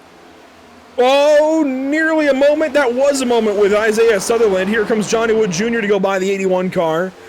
They sort it out, though, and we carry on. Patinko down to 5th as they stack up ahead of him. Buzzio, Borbell, Houseman, they all check up. Sutherland with a run. He moves down to the inside of Borbell. And we're going to have 36 laps to go right there at the stripe. Was gonna try to be a little bit more optimistic here, but I'm starting to share your sentiments when it comes to Scott Fritz. He's fallen outside the top 10. Dakota Camper's back inside the top 10. And now he's only got about 1 point up on Richard Wolsifer. That damage might be a little bit more detrimental to that 48 than I initially thought, because he might lose the draft on the cars in front of him here. He's only got about 3/10 to Camper, and the draft usually stretches about 8/10, 9/10, maybe a full second for these guys. The fight up in front's going to help him with them staying side by side, but I don't know, Andrew. I do not know. And Wolsifer can't go much lower. He's down in the 19th position right now, running 13 seconds off the pace. He can't go much lower other than maybe to 20th with Jared Hughes behind him.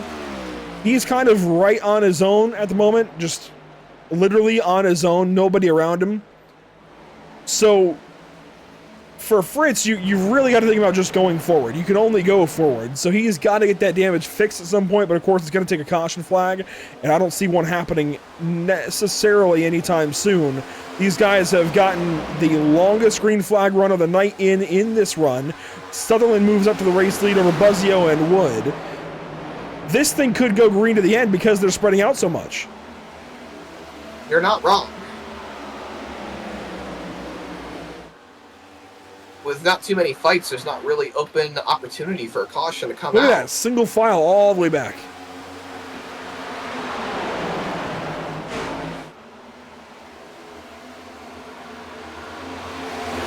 For the first time tonight, things are quieting down at Michigan.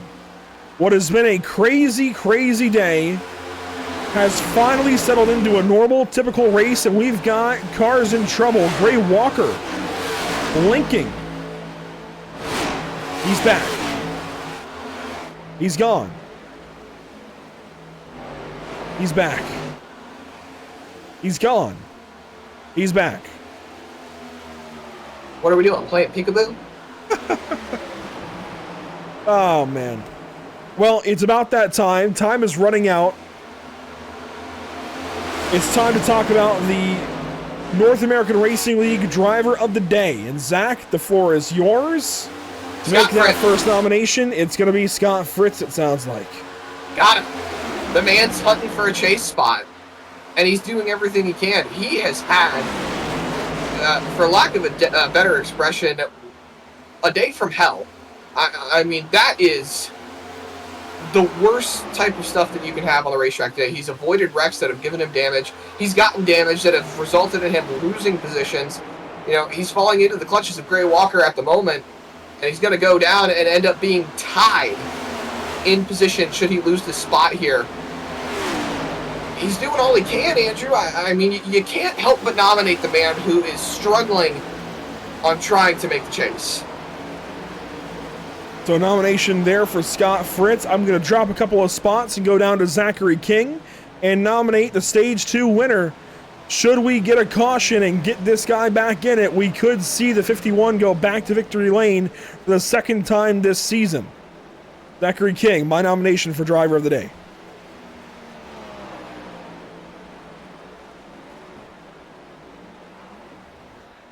Trying to think about who I would want for my number 2 nomination. Ooh, well, pit stop. Steven Borbell going to come in. 30 to go. We got to do this quick. I think if I'm going to pull another nomination, you know what? I'm going to make the fan club happy. I'm going to go with Jason Bottoms. He's sitting a lap down right now. He was out there rolling that top side, doing everything he could to, you know, try and win a race. You don't see him up in the front a lot, and to be up there is something great for him, and I think he deserves a Driver of the Day nomination for that. Well, with Jason Bottoms getting a nomination, he should get some votes for sure. But I'm going to nominate the guy that's pitting right now. Adam Buzzio. He's led a whole bunch of laps this evening, has really been on top of his game. 24 laps led for the 5-car. I'm going to nominate driver number 5 for Driver of the Day, and we'll see how that vote goes. Misses his box. Oh, whoa. The curse. The curse is real. That's going to be rough for that 5-car. I'm sure Buzzio's not 2 tires, too happy though. with himself. 2 tires. He'll negate some of that loss then. Scott Fritz going for 4. Eric Jensen going for 4. Let's see. Stephen Borbell did 4. Cody Dorsey did 4. Jason Bottoms did 4. But Adam Buzzio taking 2 tires could be one to watch for the race win. He's done this kind of thing before. Think back to Chicago when he got that win a season ago. You know what I'm watching for right now? Speeding penalties. Green flag pit stops, Andrew. We've seen it time and time again as we see Braxton Skinner getting passed by Isaiah Sutherland here. Johnny Wood Jr. with a big duck to the bottom. Sutherland's going with him. Sutherland and Johnny Wood Jr. going to pit. Do we see any takers behind them? Patinko is in, and he's down and away. King is down and away.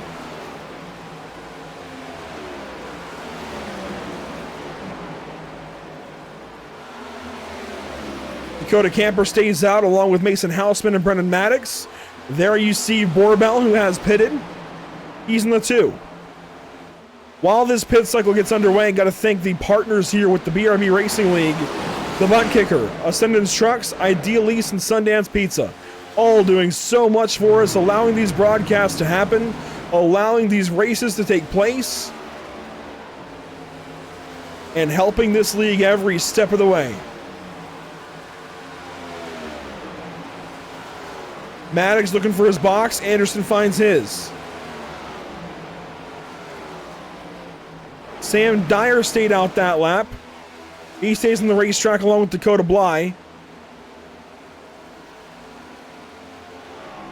You know, with how spread out this race is, Andrew, the stay out, hope for a caution play, I don't think it's going to be very effective here tonight. No, I don't think so. You see Dakota Bly ripping that yellow line just about on the apron right there. I thought he was going to duck down to the pit lane. Guess not. And he's sitting about 5 seconds behind Sam Dyer, so there's not really a lot of help for anybody either. So with the draft picking back up and everybody getting grouped back together, they're sitting more at a detriment staying out for so long. And if tires weren't such a big strategy play, especially here at Michigan, then, you know, maybe it might work out into their favor. But with tire advantage and draft, it's going to be like a super speedway, which it's going to be like a super speedway. It is a super speedway. They're going to get swallowed up here. Well, as far as the two tire gang, it's going to be Johnny Wood Jr., Adam Buzzio, and Mason Houseman. And everybody else took 4. They are separated by a hefty margin here, too. There you see Wood and Buzzio. Then it's Houseman all by himself. And then it's Sutherland and Borbell way further on back.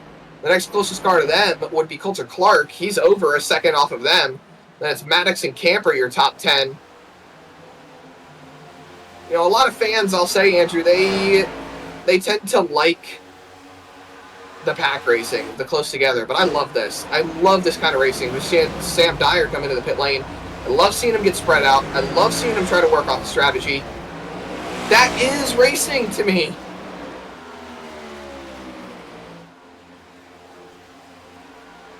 Well, Johnny Wood Jr. has got what will turn into the race lead with about 23 laps to go here.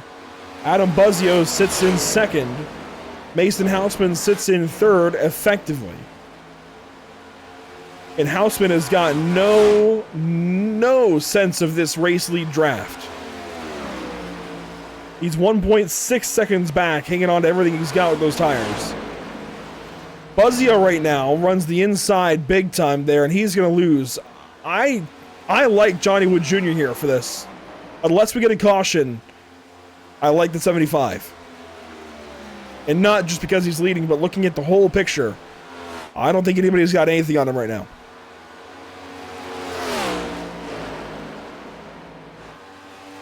Things can change. You never know. Say we do get a late race caution. Say he has a problem. The uncertainties of racing always prove to be detrimental to the lead car, I'll say. A couple of packs around the field, including this one, Coulter Clark, Brendan Maddox, and Dakota Camper. Up the road just a bit, you'll find Stephen Borbell and Isaiah Sutherland. So drivers that would be a surprising top 10 right now would still include Coulter Clark, Evan Patinko, and Cody Dorsey. Each of those drivers having a good run tonight. Josh Anderson in that group as well, along with Cody Dorsey and Evan Patinko. So Anderson could get to racing these guys and potentially have one of those spots. Jason Bottoms runs in 12th, Gray Walker 13th. And Zach, as far as the chase picture, Scott Fritz runs 14th. Richard Wolfsfer runs 18th. This would be Wolfsfer's day. That would knock out Scott Fritz by about 3 points. I mean, that's a heavy blow. You do everything right.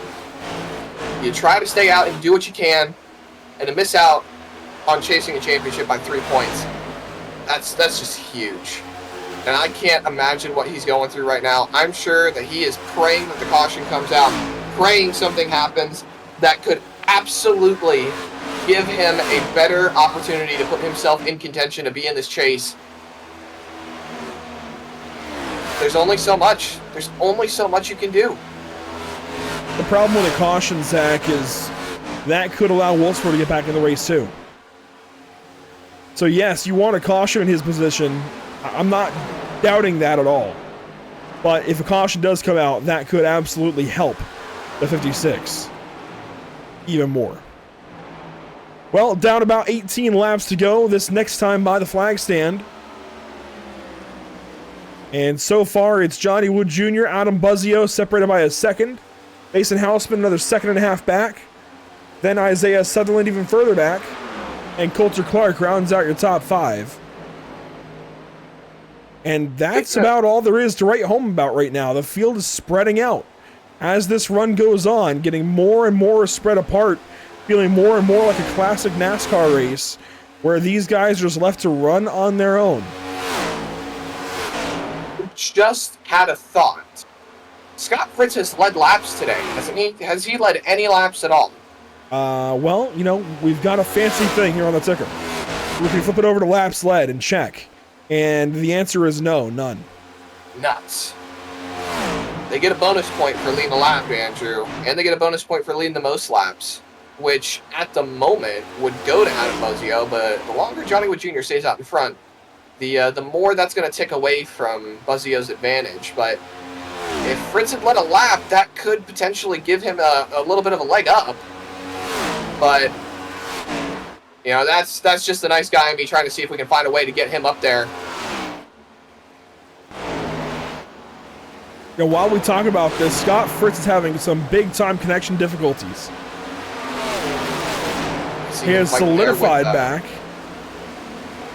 He has solidified for the time being, but he's been having some big-time blanks as he runs 14th. Sam Dyer goes past him. He passes Jason Bottoms. So he stays 14th spot.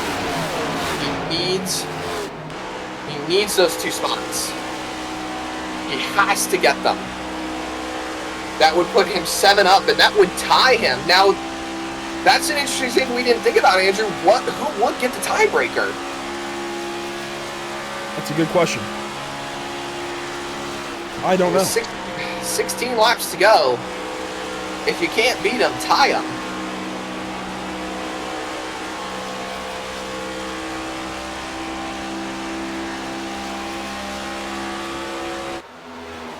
Here's Richard Wolsifer, the other side of this battle. I know we're kind of covering the Fritz side and almost rooting for Scott Fritz, but this is absolutely everything Wolsifer needs to hang on and be just within range of that 48 car. So this is a solid situation right now for the 56 car. I know it's not by much, but in the battle between himself and Scott Fritz, he comes out on the top side for now.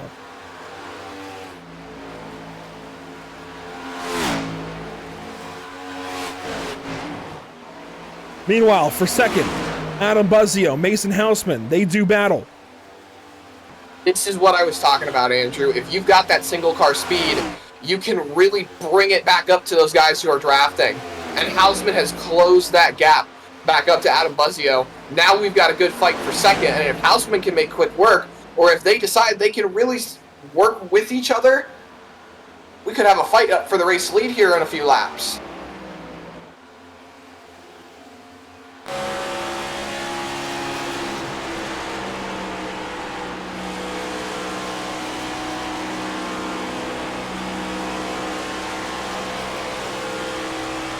On board with Adam Buzzio running second. He's going to get a push here from Mason Houseman. Hey, Houseman's smart. Mason's going to play this pretty intelligently, I feel like. And I think he's going to try and draft the 5 car. And I wouldn't be surprised if Buzzio fell back intentionally to the 78 to get a push. Say, hey, let's work together. Let's try and run that 75 car down. It's working already. They were 1.9 seconds back a lap ago.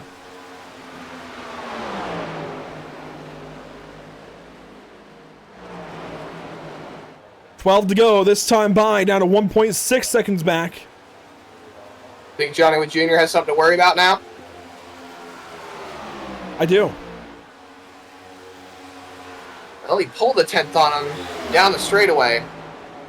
And, you know, thinking about lap times here with those two hooking up, Buzzio and Houseman are turning 39 ones, whereas Johnny Wood Jr. is turning 39 twos.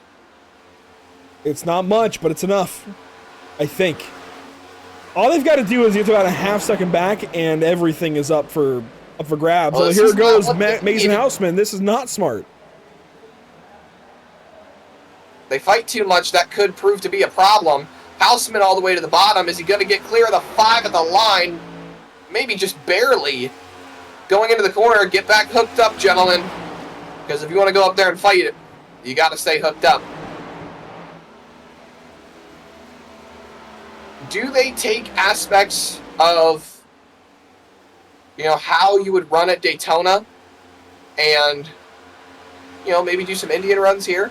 Get the run, get up in front, let the other guy follow in behind, get the run, get up in front, just keep piggybacking off, back and forth off of each other. I think Mason feels like he's better on his own and is going to try and run Johnny Wood Jr. down as a single car, but I don't think he's got the pace to do it. Well, he's pulling away. He's pulling away from Adam Buzzio. Yeah, Buzzio's been running the bottom side, though, from the get-go when he came back out of the pit lane. He's going slower. I don't think Houseman's going to catch. Granted, he pulled a tenth or two there in 1 and 2. I don't know that he's going to get there. That is a tall order. But I do want to reassert that the driver of the day vote is live over on YouTube. So if you're watching on Facebook or Twitch, get over to YouTube quickly, pull up the stream, and vote for the North American Racing League driver of the day. Adam Buzzio currently leading the vote. Oh, and it just tied. Zachary King got a vote. It's that close right now. Scott Fritz is in the battle. Jason Bottom still needing a vote. It's this close. So if you're watching this stream on YouTube, I know we're stuttery. It is what it is. We're going to re-upload, it sounds like. But if you're watching on YouTube, you can vote for Driver of the Day, brought to you by North American Racing League, and let your voice be heard.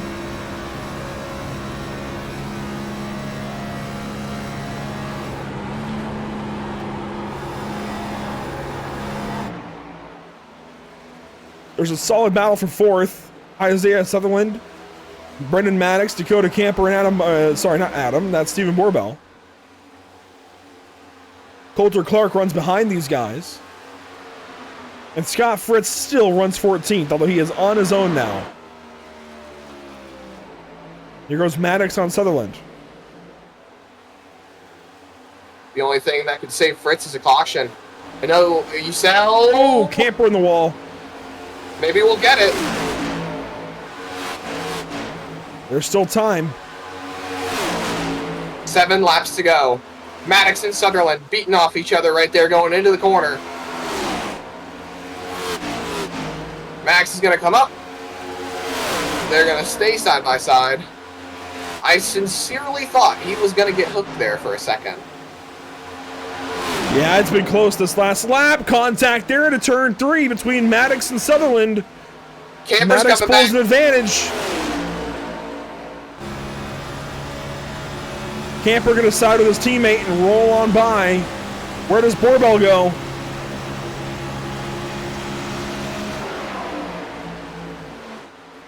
This is the closest battle on the racetrack right now.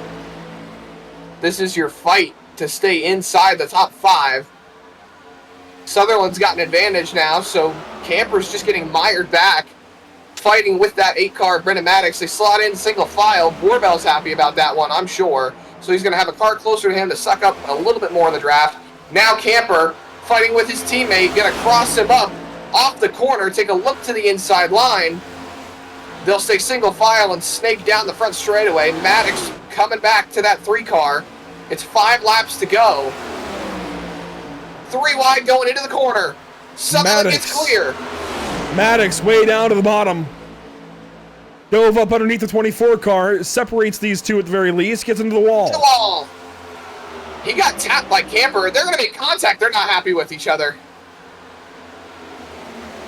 Maddox, I think, not happy with the 3. Camper sends it up the inside. Contact there. Oh.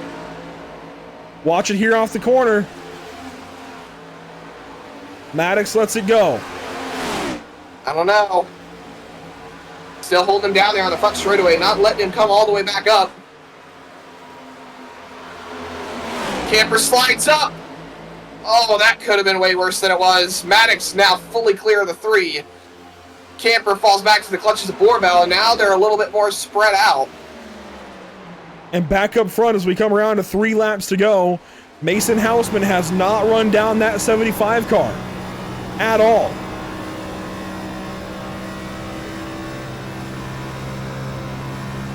He gained some tenths, but he lost it while we were checking in with the fights a little bit further back down the running order.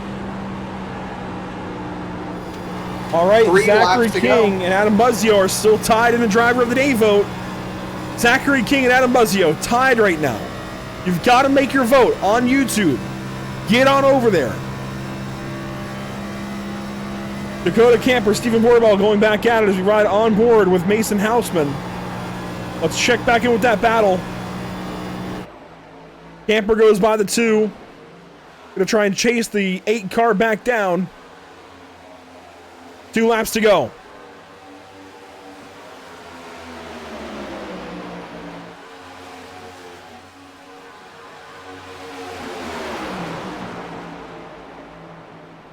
Camper up the racetrack. Maddox down to the bottom, trying to hold his ground. Here comes Camper with a run. They're running out of time if they're going to make something happen, though. Because rolling through 3 and 4, it's Johnny Wood Jr. 1.6 seconds out in front of Mason Houseman. He's going to roll through the restart zone. He sees the flag in hand. It's white flag in the air, presented by Whiplash Sim Cams. One more time around for Johnny Wood Jr. Regardless of what happens, this race will be official. That's bad news for Scott Fritz, who still runs down in 14th. There's the 48 car. He runs 14th, 5 spots ahead of Richard Wolfsfer. He needs 7, actually 8, to get the spot in the points. Down into turns 3 and 4, here comes Johnny Wood Jr. He won earlier this season at Darlington, finally getting that monkey off his back. Went to victory lane, and he's going to repeat and do it again, winning his 2nd race of the season and his career at Michigan International Speedway.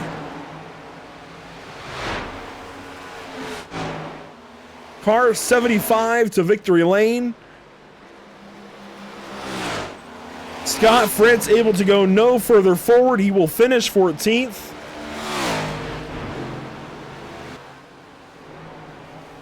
And you want to know something We've got a special? few more to the line. There's Zachary King, Eric Jensen, Dakota Bly, and Robert Moyer Jr. Wolfsfer will come to the stripe here. And Wolfsfer grabbed another spot. He passed Jason Bottoms there at the end. Problems for Bottoms. Yeah, I don't know if they're there was a all- crash. They're all out of gas. I think so. Johnny Wood Jr. just said he's out of gas. Adam Buzzio just said he's out of gas. Josh Anderson ran out of gas coming across the line. But it looks like he's got enough gas for a burnout, Andrew. Just enough for a bit of a burnout here for Johnny Wood Jr. Still waiting on the 87 of Jason Bottoms to make it back to the stripe. He runs out of fuel this evening.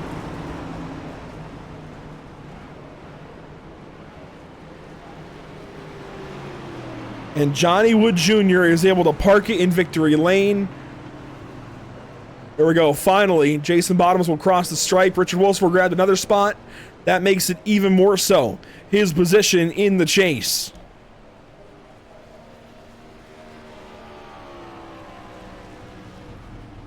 All while this guy is able to get another win on the season. You know, he changed paint schemes after that win at Darlington, went to this green renewal by Anderson, number 75. And green is usually a very bad color on a race car. Ask David Levine. There is a lot of bad superstitions around green on a race car.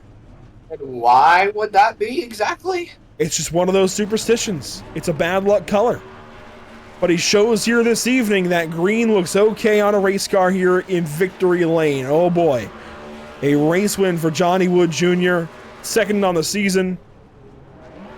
It's a big one for Johnny Wood. It's gonna look good. This is when you want to get hot. This is when you want to go to victory lane. I talked about it earlier. This sets up for the end of the season. This sets up for the run through the chase. The 5 races coming up. They all start here.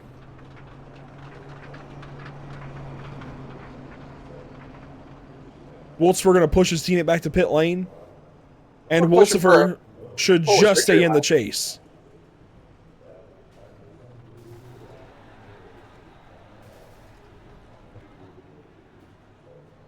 Just unbelievable scenes here at Michigan. He's going to push him for a Polish victory lap. That's what I like to see. That's awesome.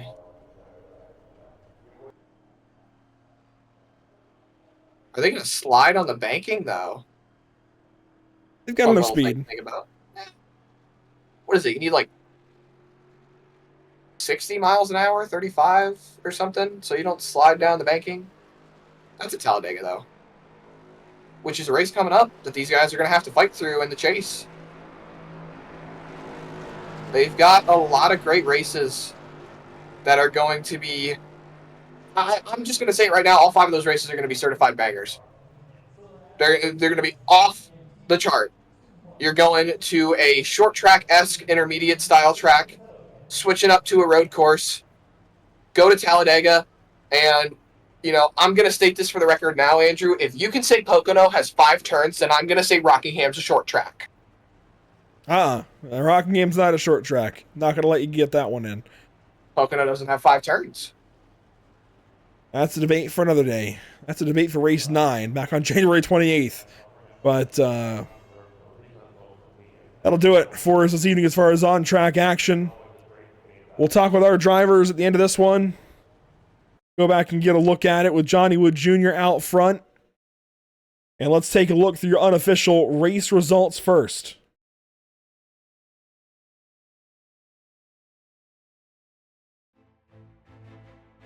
Of course, Johnny Wood Jr. on top. Asen Houseman, Adam Buzzio, your top 3. Isaiah Sutherland and Brendan Maddox, 4th and 5th. Maddox a top 5. That's a big day for the 8 car. He's had a lot of bad luck as of late. Stephen Borbell, same deal. A lot of bad luck lately. Finishes 6th. Dakota Camper there in the 7th spot. Won recently at Daytona. Coulter Clark, a big top 10. Evan Patinko, Josh Anderson, big top 10s for those guys. A lot of great top 10s throughout the field. Josh Anderson ran out of gas, actually, coming to the line. He would have had 9th, but lucked out a little bit there. Gray Walker ends up 11th when it's all said and done. Sam Dyer ends up 12th, and then Cody Dorsey in the 13th spot. Scott Fritz, got a feel for the man. You know, and you said it earlier on, Andrew, we weren't necessarily rooting for Scott Fritz. We weren't exactly rooting against one such driver.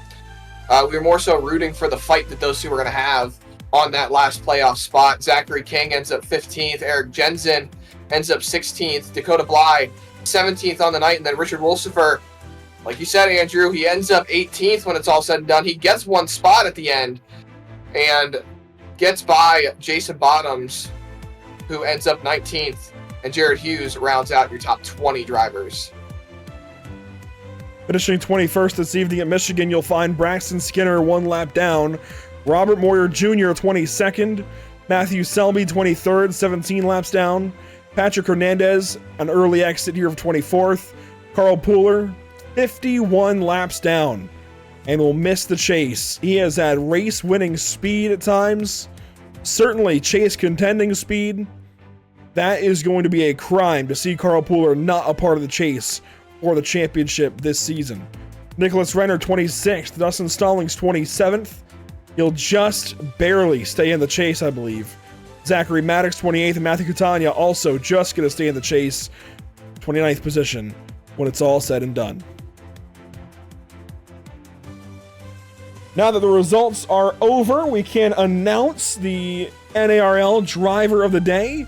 That is going to belong to Adam Buzzio. We'll be talking to him third up on our list of post-race interviews. But Adam Buzzio is the NARL Driver of the Day today at Michigan International Speedway. And I think the lucky break of the day, lucky performance, lucky break of the day is going to belong to the 48 of Scott Fritz. I know it's not so lucky in the end, but to stay fighting, to stay in this race, missing those crashes, getting minimal damage at one point. I think that is my lucky performance, lucky break of the day. The unlucky break of the day would be that moment with Coulter Clark down the backstretch that put him in the wall. But that's for another day. First up, Johnny Wood Jr., race winner this evening at Michigan International Speedway. He wins the Duck Coat 250. And Johnny, this is a statement win. This is getting hot at the right time. This is everything you needed tonight and more. How does it feel to go to victory lane in this one? Yeah, it was a pretty big shocker on that one. I mean, we done the practice race yesterday, and I got obliterated under caution for something. And so I had no testing. And I always stayed in 5th all practice today. And I was like, I am slow. Something's wrong. And then I just started trying to downshift into 4th, entering each corner, and it just picked up like a 10th. And I'm like, oh, there we go. And then, you know, got the pole with. Did I get the pole? No. Did I get? Yeah, started first. Yeah. So grabbed the pole, doing that situation there with the downshift, and then I was like, oh, if you could find the fastest way around the track, you need to work on your strategy. You just know where it's at. And we kind of lucked up in a way. I mean, stage 1, I blew through my pit stall and I had to get up and use the restroom. I figured, well, if I blew through my pit stall, I might as well use the bathroom because I had to go. And I started all the way in the back. And then we got into a lot of incidents. And I was almost just going to give up because, yeah, I was in every wreck, I felt like. And then I just wound up with some track position and took advantage of a 2-tire strategy, and it worked out. You kind of read the room and realize that everybody kind of settled down when it got separated, and I was like, oh, I think we're going to stay green. Let me take 2, and that's what we did. So it worked out. And this chase for the championship, realistically, while yes, it's you against 11 other drivers, it's you most realistically against Mason Hausman and against Isaiah Sutherland. So how do you bring home this championship? How do you use this race to catapult you into this chase to win the championship? I mean, you never know what'll happen. I mean, I'm not going to give an inch. You know, I'm going to go at it and try to win them all, but you never know what'll happen. You can finish, you know, you could DQ the next 4 races if you get too worked up and too antsy, start pushing too much. So we're just going to kind of keep it smooth and assume we're going to finish 5th. And that seems to be where my luck kind of kicks in. Well, it's a solid night for you here tonight. Led 40 laps and what was a back and forth kind of day, and it was mostly that run to the end where you got those laps led too, just staying out front, clicking those laps off one by one. A solid pit strategy call. Congratulations. It was good to talk to you, and a solid race win here this evening. Yep, thank you. Johnny Wood Jr. with the race win over Mason Hausman. I feel like Mason's going to want this one back, but what could he really have done, Zach? This was just one of those days. Yeah, I mean, there's not much that you can do, but Mason did everything he could. You did what you had to do, man, to get yourself up there. You led some laps early on. Do you think maybe if there were some more laps at the end, you could have caught Johnny, or do you think that was all she wrote for you? Personally, I was just trying to finish the race. I was more thinking about bigger picture, trying to finish the race with a regular season championship, and luckily I got that. I didn't realize how big of a points gap there was to it. But no, I think the strategy was right. I went in a little too late, I think. I was starting to get him back there, I think, within like the first 4 or 5 laps of me running it, and then we kind of just stalled out, and I was trying to save fuel, and then watching Adam behind me get closer, I was more worried about him. So I stopped really focusing on Johnny and started more focusing behind me. But I'll take a P2 tonight. You know, it was well deserved. And so I'm glad that I didn't get wrecked. Sure, anyone would be glad about that. You know, you got caught up in one of the incidents early on, but you're able to push on and keep rolling. And, you know, that's one thing we actually didn't touch on, the regular season championship. So you're walking out of here now, the regular season champion, over Johnny Wood Jr., and that should help your chase for your championship rolling into these last 5 races. I mean, you're top seed, man. How does that feel going into those 5 races? It feels pretty good. I got a little bit of a gap to Johnny. I know Johnny's going to do a hard charge here. He's super quick. I know Isaiah is going to be a hard charger. Both those drivers, they really want to win, and I am going to give them a good race for it. But I don't want to kill all of our championship hopes within one race. So it's going to be good to have a gap, but I can't look at that and be like, oh, I can go slack around now. I know those guys are going to be super quick and trying to get on my bootay. So I just got to focus on next week and try to go and get a top 5 out of there. Absolutely, gotta respect it. Big picture, man. Mason Houseman, second on the day. Congratulations, man. Looking forward to seeing how you're gonna run next week. Yes, perfect. And I want to thank my team. I know Dustin and Zach had a rough night tonight. Dustin had a couple of issues with his computer, and then Zach got stuck in an earlier incident. But good job on Brandon. I think he finished top 5, if I'm not mistaken. I don't really remember where he finished. But it was a good team picture. We all worked together. Nobody really was too upset. I mean, in the moment they were, but I want to thank Rev. You know, he had a couple of tough calls tonight. He did great tonight, like he always does. And I want to thank you guys. You guys give us a product to put out there, and you guys help us out every time we race. So I appreciate you guys, and you guys are the best we could ever ask for. Absolutely. Well, congratulations one more time on your race as a whole. Look forward to seeing you next week, man. Yeah, thank you guys. That's a very content Mason Houseman. I gotta respect it, looking at the big picture overall.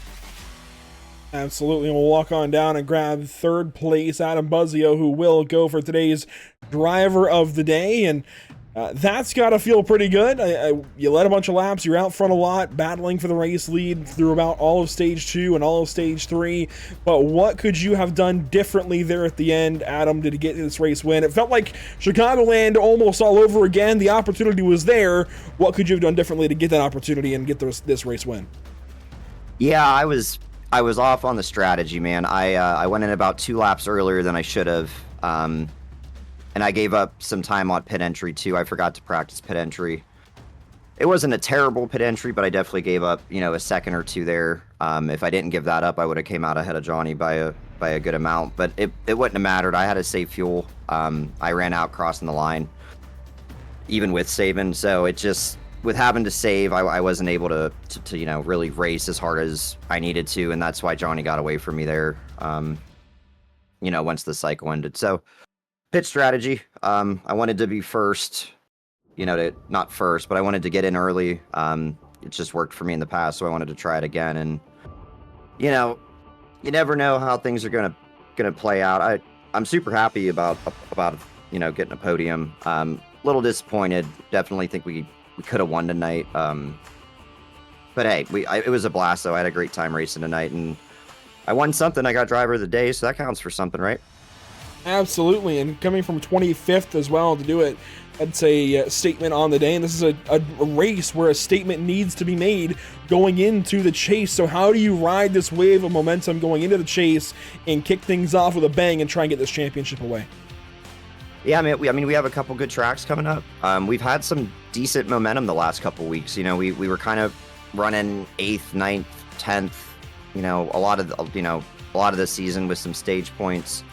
Last couple weeks we've been back up here getting interviews on the podium and getting just overall better races put together. I love Gateway. It's one of my favorite tracks, and I really like Watkins Glen too. So maybe we could maximize there, and it's going to be hard. I know Mason's going to have a really big gap. He has lots of stage wins. Obviously, is going to max out on the chase points entering the first race. So it's going to be a tough gap to overcome, but we're just going to go out there and do our best, man. This race was a blast. Couple hiccups there in stage 1 with some incidents, but really good racing through stage 2 and stage 3. So really proud of all the guys. These tracks are tough when you're that close all race. Tempers get hot, cars get hotter. So just going to try to capitalize and do the best we can. Well, best of luck to you in the chase this season. It's going to be a lot of fun watching you go after it with everybody else here in this chase field. And Well, you at least won something today, Yeah. driver of the day. Best of luck to you. Hopefully, you win something Absolutely. soon. Yeah, real quick, guys. Just since it's the end of the regular season, I want to congratulate Mason. Obviously, class of the field all season and our regular season champ. So congrats to him. And going into the chase, just want to make sure I give a quick shout out to our sponsors: Buttkicker, Sundance Pizza, Sundance Trucks, and Ideal Lease. I want to thank my wife Julie for being awesome and dealing with me doing this. And thank you guys for such a great broadcast. Obviously, the broadcast product we have is great. So thank you guys for riding this wave with us and being here. We certainly appreciate being here. That's Adam Buzzio, third place this evening. Congratulations on a solid run. And again, hopefully we're talking again soon. All right, guys. Thank you. Adam Buzzio, third place tonight, Zach. And certainly do want to give a big shout out to those who make it happen for us with the series, the Buttkicker, Ascendance Trucks, Ideal Lease, and Sundance Pizza, all being massive supporters of this series and allowing us to do what we do and go racing on a Tuesday night here every week, week in, week out. And of course, the partners here with Pitstop TV, Whiplash SimCams, ATVO, CC's Business, Cody Williams Design, Lucky Performance, and the North American Racing League. Zach, we talk about this schedule, we talk about this chase, but here are the 5 races coming up. St. Louis, Watkins Glen, Talladega, Rockingham, Miami. There's nowhere to hide. It's a very, very difficult intermediate at St. Louis. Of course, that's Gateway, the 1.25 mile flat racetrack with a highly banked turns 1 and 2, a flat turns 3 and 4. Then Watkins Glen, the road course for 60 laps. It's going to be a long race at Watkins Glen, a very long race. The NASCAR Cup Series runs 90 laps there. 90. We're running 60. Distance. We're running 60. That's going to be a grueling race for these guys. We usually run about half-length races. That's 2/3 length, as you mentioned, Zach. So that's going to be a long race at Watkins Glen. Then Talladega is going to kick these guys in the rear end. I just know it. It'll be a little over 250 miles, so a little past half length there at Talladega. Then Rockingham's going to reach out and beat these guys up. And finally, Miami, going to be a little bit of a longer race as well. 200 laps there is going to be 300 miles. That's an Xfinity race, more or less, on April Fool's Day. This is going to be a grueling, grueling chase. Whoever comes out on top is going to deserve it. Absolutely. And, thinking about the chase, thinking about the points, Andrew, shaking up is what we're doing now. We're tossing aside the regular season points, except for pretty much everyone below the cut line, and we're shaking it up. They base their championship chase off of NASCAR's old style chase format where, there's no elimination style, there's no, what's the word I'm looking for here? Well, pretty much there's just no elimination style, and then the wins are what give you those extra points. So, winningest driver on the season, which I believe is Mason Houseman, he's going to be the one that's going to be top seed, obviously. He's got the points advantage. He's going to walk in with a great deal of points over Johnny Wood Jr., who has 1 win. Then you've got Sutherland and Stallings would more than likely be the 2nd and 3rd seeds. Then it would be Johnny Wood Jr., Dakota Camper. You see Zachary King, he's below the cut line. He has a win. But like we said, this is not NASCAR's new style format where the wins lock you in. You got to be consistent. You got to have those points. And those 12 that you see on the left side of your screen are 12 chasing a championship. We'll see how things shake out and how things start the chase next week at St. Louis. That does it, though, here from Michigan International Speedway. A look at what's upcoming for us here at Pitstop TV. Next up, we go to Talladega Super Speedway for the Sim Rap Market Series. That's tomorrow night to cap off what has been, not cap off anything, actually. What am I talking about? To continue the playoffs in the Sim Rap Market Series into a wild card kind of race. It's the 3rd race of their 6-race playoff. You've got to check in for this one. Talladega's always fun. Doesn't matter what car, but always at that racetrack, we have a good time. Then Thursday, it's the Caffeine and Octane Lanier Raceway down in Braselton, Georgia, right across the street from Road Atlanta, for the Pierce Fleet Service Super Series and the Sarah Super Series. The Sim Auto Racing Association. That's the series finale. Cole Cavery has already clinched the championship, so it's going to be an all-out duel for who can get to the finish line first and win the final race of the season before we go racing at Gateway on March 4th. Make sure to tune in for all these broadcasts and more coming up on all of our social media platforms. PitStopTV.com, Facebook.com/PitStopTV, Instagram.com/Pit_Stop_TV, Twitch.tv/Pit_Stop_TV, YouTube.com/PitStopTV1, and X.com/PitStopTV_. I know Cole Cavery has already locked up that championship in the Sarah Super Series, but I love Lanier. I love that track, Andrew, and I feel like that's going to be a really great race to tune into. But we've always got great races here on Pit Stop TV. Yeah, a lot of really cool races coming up. We got a series starting up soon on Thursdays, right after the conclusion of the Sarah Super Series. The North American Racing League is making their return. They're going to VIR, Portugal, Homestead, and some other great racetracks. Le Mans is in there.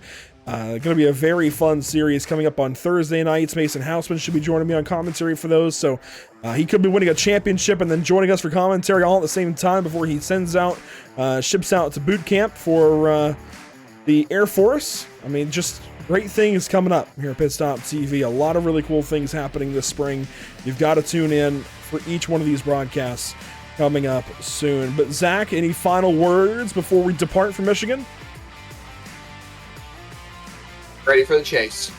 I'm ready for it. Absolutely action-packed racing coming up. It's going to be fun. It's going to be amazing.